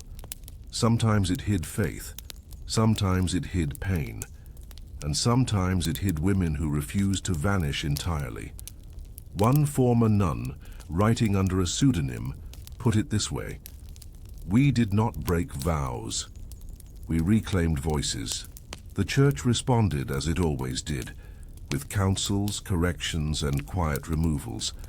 But for every woman silenced, another began to write. In books, in margins, in the dirt of the garden where no one watched, at a convent. In Brittany, a sister scratched this phrase into the underside of a wooden table. They ask us to renounce the world, but the world does not renounce us. So we ask, when is a vow holy? When spoken aloud? When kept in silence? Or when broken with intention? There were rules for everything. A nun could not leave the cloister without written permission. A nun could not write letters without review. A nun could not speak during meals, or laugh too loudly, or wear garments that touched the ankle in a way that drew the eye. A nun once veiled was dead to the world, married to Christ, silent to all others. But despite the walls, the locks, and the vows, women still found ways out. Some escaped in body, others in mind, many in the narrow space between the two.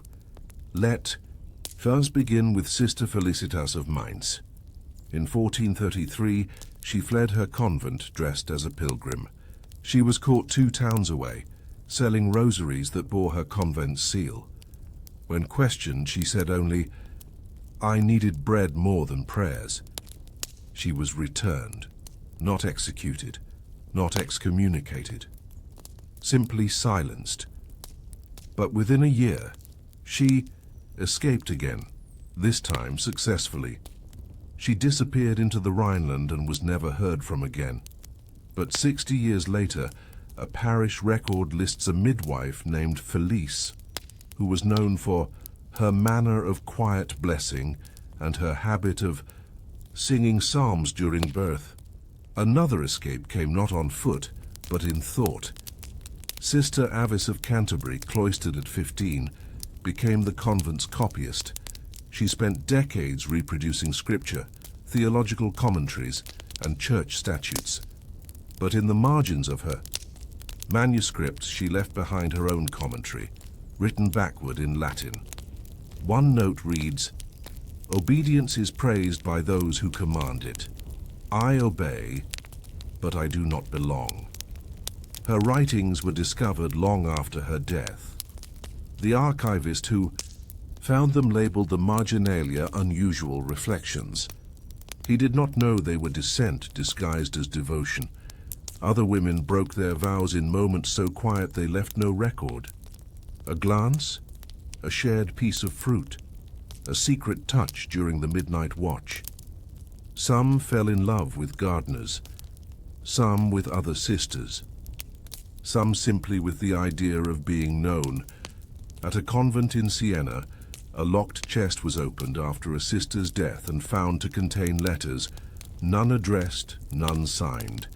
They were love letters written from herself to herself, but in different voices, different names.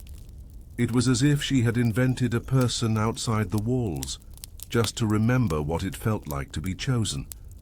Some women did not need escape. They found ways to hollow out a space inside their obedience.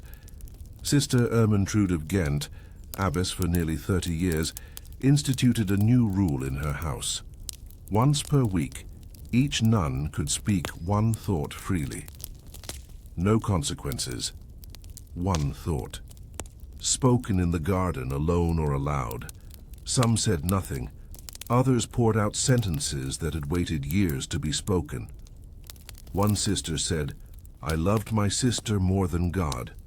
Another, "I have not felt joy since my 12th year." Another, I'm not sorry." Ermentrude wrote none of these down. She simply nodded. She believed that thoughts once heard could be carried better than when buried. But not all abbesses were like her. In most houses, silence was iron. And yet, even there, resistance grew like moss in the corners of stone. At the convent of Saint Honorine, there was a tradition no one could trace. When a sister died, a ribbon of white cloth was wrapped around her wrist, beneath the shroud. But beneath the ribbon, the sister who dressed the body was allowed to write a single word. One word. For her alone. Some of those words were discovered centuries later when a crypt was disturbed by flooding. They were not sins, nor names, but truths, words like beloved, free, remembered, forgiven. One simply said, me, not sister, not mother, just me. And that perhaps is the heart of it. Vows were not always broken in rage or lust. They were broken in longing, in the quiet wish to be more than a name spoken only in prayer, to be a self, even if only once, even if only in secret. And so we return to our question: if a woman obeys every rule but forgets her name, is she still holy? And if she breaks the rule to become whole again, is that truly sin? By the 15th century, the Church had begun to quietly recognize a pattern it could not quite name. The walls were no longer keeping everything in. The veiled were speaking. They were not rising in rebellion, not gathering armies, not even writing manifestos. But their choices, small, steady, and often wordless, were reshaping what it meant to be obedient. Let us look to a final woman. Her name was Sister Theophila of Tournai. She was cloistered at 14 after her elder brother was murdered in Saint-Germain, a family feud, and her father, seeking atonement, paid handsomely to have her married to God. The ceremony was lavish, a full choir, a gold ring placed on her finger, a sermon declaring she would now serve heaven, not blood. But Sister Theophila did not serve, she observed. From the day of her veiling, she began keeping a second book of hours. The first, of course, was her official prayer book, marked with feast, days, psalms, and the expected rhythm of monastic life. But the second, hidden beneath the floorboards of her cell, was something else. Each day she would write down what she did not say aloud. Her anger, her dreams, her doubts, her memories of her brother's laugh, her fear of forgetting the sound of her own voice. The entries are brief, but brutal. They say Christ speaks through silence, but I hear nothing in mine. I dream. Of doors, I never dream of keys. If I were not veiled, I would walk toward the sun and not look back. In her 15th year in the convent, she stopped writing. But she began carving. She etched tiny words into the wooden base of her chair, into the underside of the windowsill, into the back of the altar step, where her knees touched each morning. Most were simple. One read, "Still here." Another, whole. Even now. A third, I did not vanish. When she died at 50, the sisters found her hidden book of hours. It was read aloud during vigil, not to shame her, but to remember her. The abbess at the time, an aging woman who had once rebelled and been caught, allowed it. She obeyed, the abbess said, but she also endured. That counts. The book was not preserved officially, but it was copied, quietly. 5 nuns each took turns, staying up late by candlelight, copying the worn pages onto fresh vellum. These were passed to younger sisters, not as doctrine, as reminder. Across Europe, these quiet reminders multiplied. In Bruges, a convent allowed each novice to keep a journal, so long as it was never shared. In York, an abbess introduced a practice called the red thread, a string tied around the wrist of each sister on the anniversary of her vows, to ask, privately, whether her spirit still remained in the life she chose. Not all responded, but some, each year, untied it. Not in rejection, but in pause.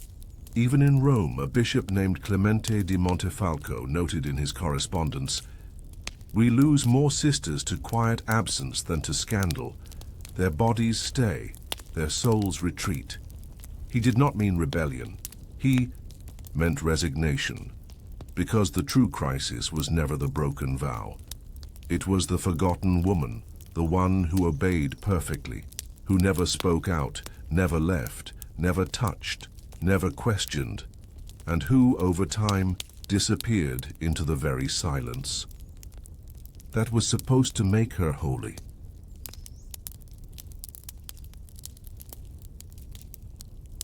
So what does it mean to break a vow? Is it running away, writing forbidden letters, kissing someone in a darkened hall, or is it something else? Is the true broken vow the one whispered within, when a woman says yes, but means nothing at all? The church over time changed very little, but the women within it did. They created spaces, gardens with corners for speech, windows with unlatched shutters, books with margins filled not with saints, but with selves, and perhaps the greatest vow. Kept was not the one made to God, but the one whispered in secret. I will not forget who I was before the veil. Centuries later, in an obscure convent in the foothills of the Pyrenees, a wooden beam was removed during repairs. Beneath it, scratched faintly in the soft stone wall, were these words. They named me sister, but I also had another name.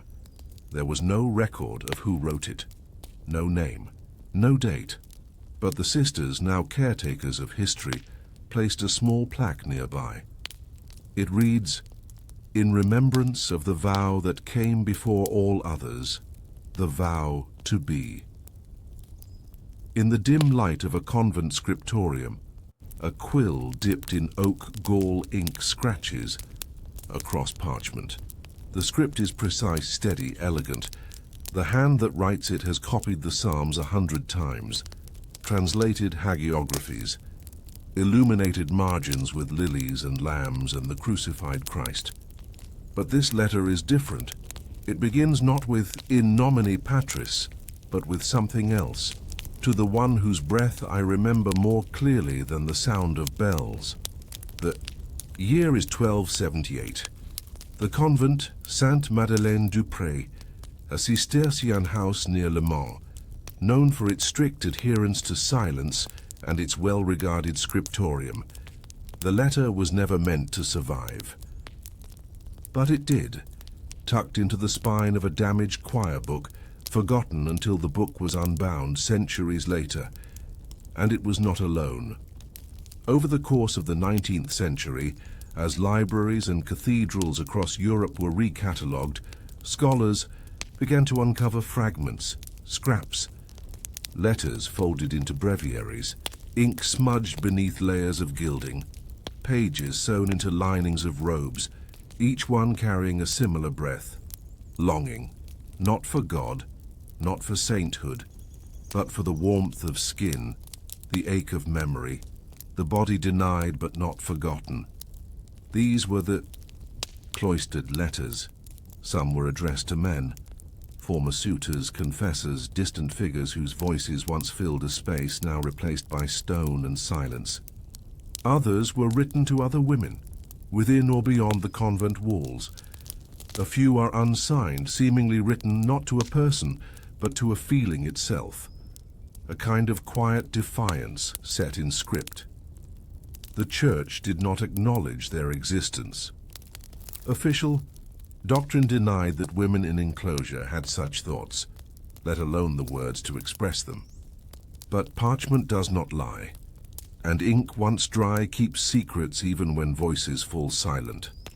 One letter, preserved in a bound volume at Saint-Denis, begins, "I kneel for hours, but I do not think of heaven. I think of your shoulder, how it looked."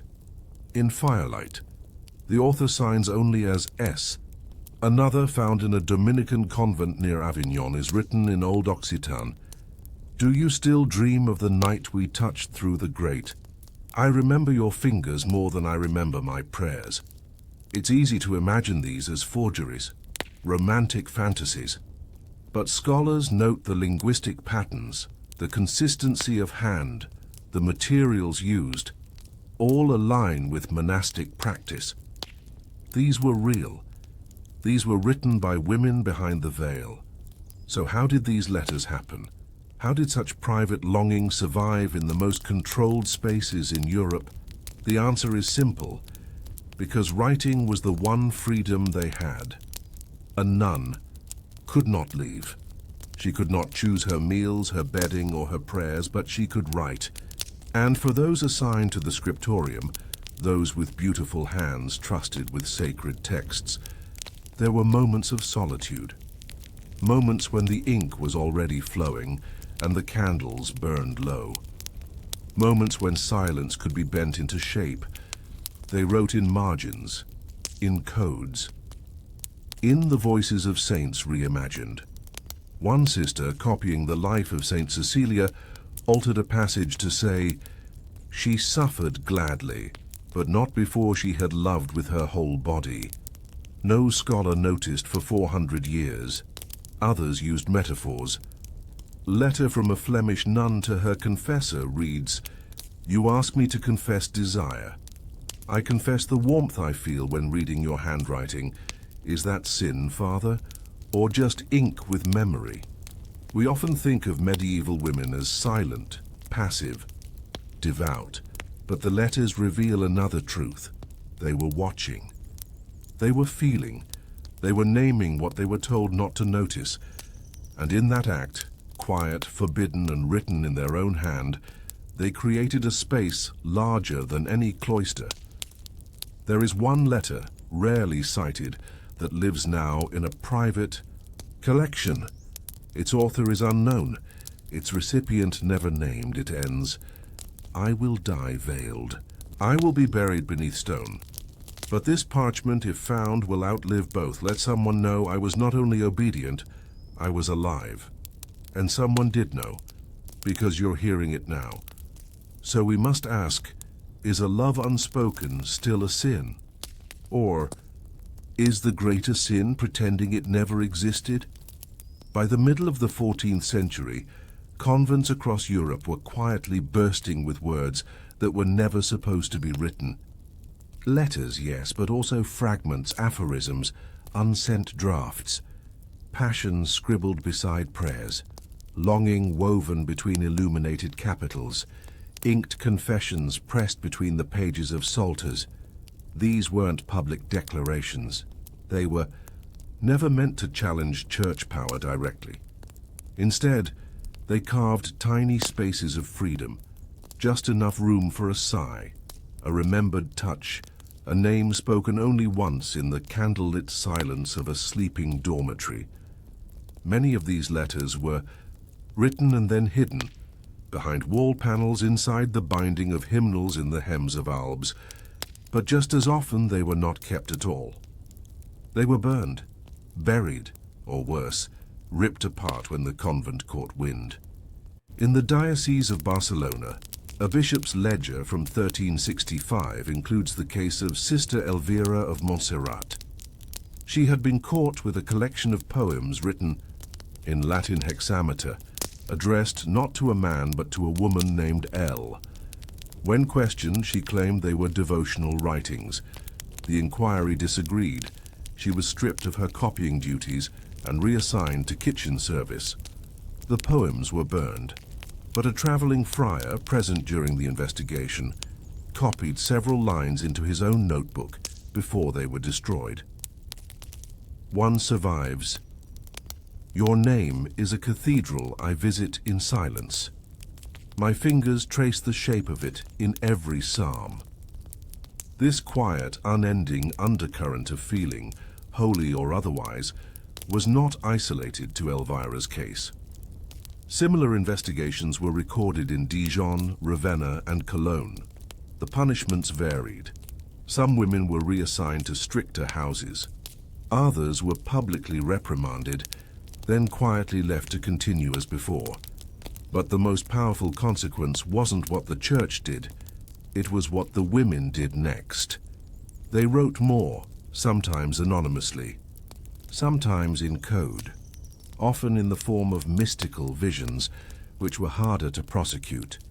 Sister Hadewijk of Brabant, who lived in the 13th century but was copied well into the 15th, described her union with Christ in terms that echoed intimate human longing. He pressed upon me like breath into breath, and I gave him all I had, though I do not know whose hands I held. Later, critics would interpret her work as purely spiritual, but women who read it inside convent walls understood the double meaning. The longing was not metaphor, it was memory. In Krakow, one convent kept a dark book, a collection of personal writings not sanctioned by the abbess. It included dreams, private prayers, and messages that had nowhere else to go. One such entry: I lit a candle in your name. It burned the table before I could stop it. That was the first honest thing I've done this Lent. But not all letters were about romance. Some were simply about the body. A nun in Toulouse, copying a medical manual for monastic use, added a note in the margin. I know more of my flesh than any man ever will, and yet I am asked to pretend it is a mystery. Such sentences were rare but not accidental. They were declarations hidden in plain sight, and while most priests, bishops, and visitors never noticed, some did. In 1401, a confessor visiting a convent near Florence wrote the following in his report. There are writings in the herb garden, words carved into the bricks of the well. I asked no questions. He didn't ask because he understood something many men in power refuse to see. When you trap a woman within walls and give her ink, she will use it, and not just for the church, for herself, for the ones she misses, for the names she was told to forget, for the nights when she dreamed not of saints but of warmth, skin, breath. Some of the most heartbreaking letters are unfinished. One fragment, found folded behind a wooden crucifix in Germany. I remember your shoulder blade, the way it... That's where it ends, the rest torn away, perhaps by the writer, perhaps by someone else. But the beginning was enough. It told us what mattered, so we must ask again. If a woman gives her whole life to silence and then dares to speak, even just once, by the end of the 15th century, the church had grown wary, not just of heresy, but of the quiet defiance tucked into margins. It had learned to fear not only voices, but pens. It issued stricter rules for enclosed women, tighter scriptorium, oversight, restricted correspondence, even the appointment of outside clerics to oversee convent reading materials. But even as the ink was policed, it never stopped flowing. In the convent of Santa Lucia in Verona, the sisters were ordered to burn all non-scriptural writings found in their personal cells. A visiting canon wrote that one sister wept as her pages turned to ash, not out of shame, but because she had memorized every word and now feared she would forget. When asked what she had written, she said, "Nothing sinful, only something that made me real." That phrase, "made me real," appears again and again in cloistered writing. In a convent outside Toulouse, an unnamed sister wrote in a torn piece of vellum, later found used as binding material in a recipe book, "Your hands on my name gave it shape. Before you I was only sister. After you I was someone." This was the power of the letter, not just as confession or declaration, but as record, a way for women to leave a trace when all else was designed to erase them. And some of these traces became sacred in their own way. At the convent of St. Frideswyde in Oxford, a curious tradition developed. Every year on the eve of Easter, one sister was chosen to read not from Scripture, but from the Black Ledger, a handmade book of remembered phrases, letters, and fragments from generations of nuns before her. The readings were anonymized, and the abbess, herself a former scribe, approved them silently. One passage often read aloud, "I watched her brush her hair, and I knew God did not mind beauty." Another, "He was a priest, but he was also kind. I loved both." And one, perhaps the most repeated, "They told us to die to the world, but the world had my name on its tongue." These readings did not replace doctrine. They lived beside it, not rebellion, presence. A record that these women existed not only as servants of Christ, but as beings who felt, who longed, who sometimes broke. And what of the Church? It never officially acknowledged these writings, but it did not always punish them either. In some convents, the very act of writing became a quiet concession, an allowed pressure valve, as long as the letters were not sent, as long as the names were veiled, as long as the longing remained metaphor. But not every woman chose metaphor. One letter, found hidden beneath a floorboard in Rouen during renovations in 1823, reads with startling clarity. It is addressed to a nobleman known to have visited the convent as a patron. "You kissed the edge of my hand. I felt it in my marrow. That night, I dreamed we knelt at the altar, not as priest and penitent, but as two souls, without walls. If this is sin, then let me burn where I once felt warmth." The letter was unsigned, its ink faded, but it was written on parchment, taken from a discarded missal, a small silent theft from the sacred. It was never delivered, but the fact that it remained, centuries later, meant it was never truly buried. And so we return to the question, what did these letters give to the women who wrote them?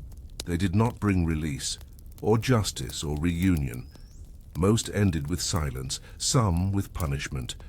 A few perhaps with nothing but the satisfaction of having said what needed saying. But for many, they gave something greater. Proof. Proof that they had once been seen. That someone had once touched them, not just their hands, but their name, their memory, their unspoken life. And if that proof lasted longer than their vows, longer than their veils, longer than their convent walls, then perhaps it was not sin. Perhaps it was survival. In the cloister of St. Agnes there remains a stone bench. Its underside, long forgotten, bears an inscription carved by hand. The ink faded, but I did not. There are stories the Church does not write down, not because they are blasphemous, but because they are awkward, untidy, alive. In the year 1347, as plague shadows lengthened across Europe, a small Benedictine monastery outside the town of Ulm in southern Germany recorded an anomaly in its otherwise strict account book: 27 eggs, a clean cloth, one extra bed warmed. No explanation, no corresponding feast, no guest registered, just a note scribbled in the margin, in smaller, more hesitant hand, for the cradle in the cloister. There is no official record of a birth, but all the signs point to one. This is the story of Sister Agnes, a midwife who became a nun not because she wanted to flee the world, but because the world had no place for her. She was trained in birth and blood. Her mother had been a herb woman, her grandmother a bone setter, her aunt a washer of corpses. When she was young, she watched a goat give birth breech and corrected it herself before her father returned from the fields. By 20, she had delivered more than 30 babies. By 23, she had seen 6 of those babies buried. By 25, she was accused of witchcraft after a merchant's wife bled out in childbirth. She was offered 2 choices, marriage or the convent. She chose the convent. The monastery at Ulm had recently taken on a handful of women, not in full orders, but in service. Agnes was received as a consecrated lay sister. She worked the apothecary, brewed teas, cleaned wounds. She was not permitted to say mass or lead prayers or enter the inner choir, but her hands were holy, and so when the problem arose, they came to her. No one recorded whose child it was, but whispers from that winter survive in letters sent by a visiting deacon to the Bishop of Augsburg. There is unrest among the brothers. A belly has swelled. It is said Sister Agnes was summoned, but not blamed. He does not say who bore the child, only that the monastery grounds were sealed for 8 days, and that no friar was permitted to enter the south wing. Agnes, we believe, delivered the baby herself. She would have boiled water in the old kitchen hearth. She would have wrapped the child in linen scraps. No christening gown, no witnesses. She would have sung softly because she believed the first sound a baby hears should be a woman's voice, not a bell. And she would have done it all without asking who the father was, because she already knew. The monastery housed 12 brothers, 2 novices, 1 prior, but it was the visiting scribe, young, well-read, and frequently seen near the herbarium, who left without explanation 2 days after the birth. No letter, no record. Only his quills missing from the scriptorium and a pressed violet. Between the pages of Psalm 51, Agnes never spoke of the child, but her duties changed. She was given a small room nearer to the kitchens. Her tools were left untouched, and once a week after Vespers, she was permitted to walk alone just once around the cloister. It was during these walks that she began planting, not crops, not herbs, flowers. She planted hollyhocks along the wall, marigolds near the well, and, just beneath the old wooden cradle, long disused and kept behind the infirmary, she planted violets. They bloomed every spring. One monk, Brother Karl, who later wrote a brief devotional guide for apothecaries, described her in a letter. She carries quiet like others carry candles. You don't notice the flame, but you feel the warmth. Years later, a young novice named Matthias asked her why violets were growing beneath the cradle.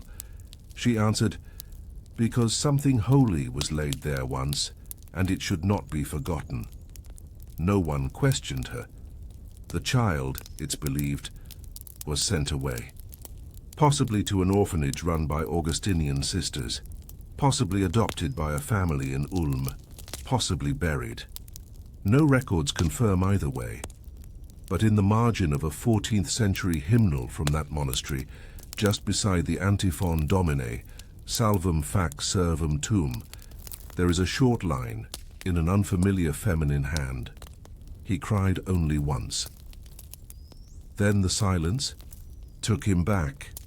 Agnes remained at the monastery until her death. She never took full vows. She never rose in rank. But when the prior fell ill, it was she who nursed him. When a friar broke his leg on frozen stone, she set the bone clean. When a local bishop visited, it was her salve that soothed his gout. No one praised her, but no, one removed her either, and that in her time was power. So we ask, if a child is born behind cloister walls and no one speaks his name, was it sin? Or was it simply life, unplanned and unwelcomed, but no less holy? After the birth, the monastery did not change visibly.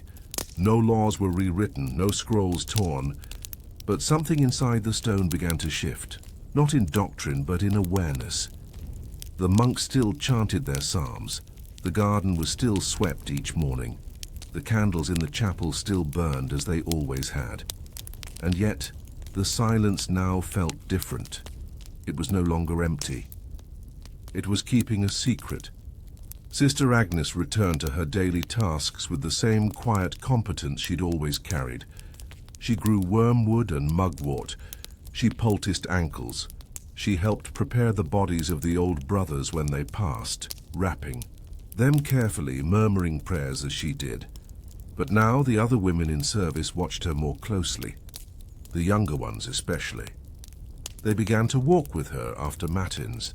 They asked about how to make nettle tea for stomach cramps, how to recognize when a goat would kid early. And sometimes in whispers, they asked other things. Does it hurt? The first time. Can a child be born if the mother doesn't want it? Did you see him, the baby? She never answered directly, but she told them this. The body remembers more than the mind allows. That is why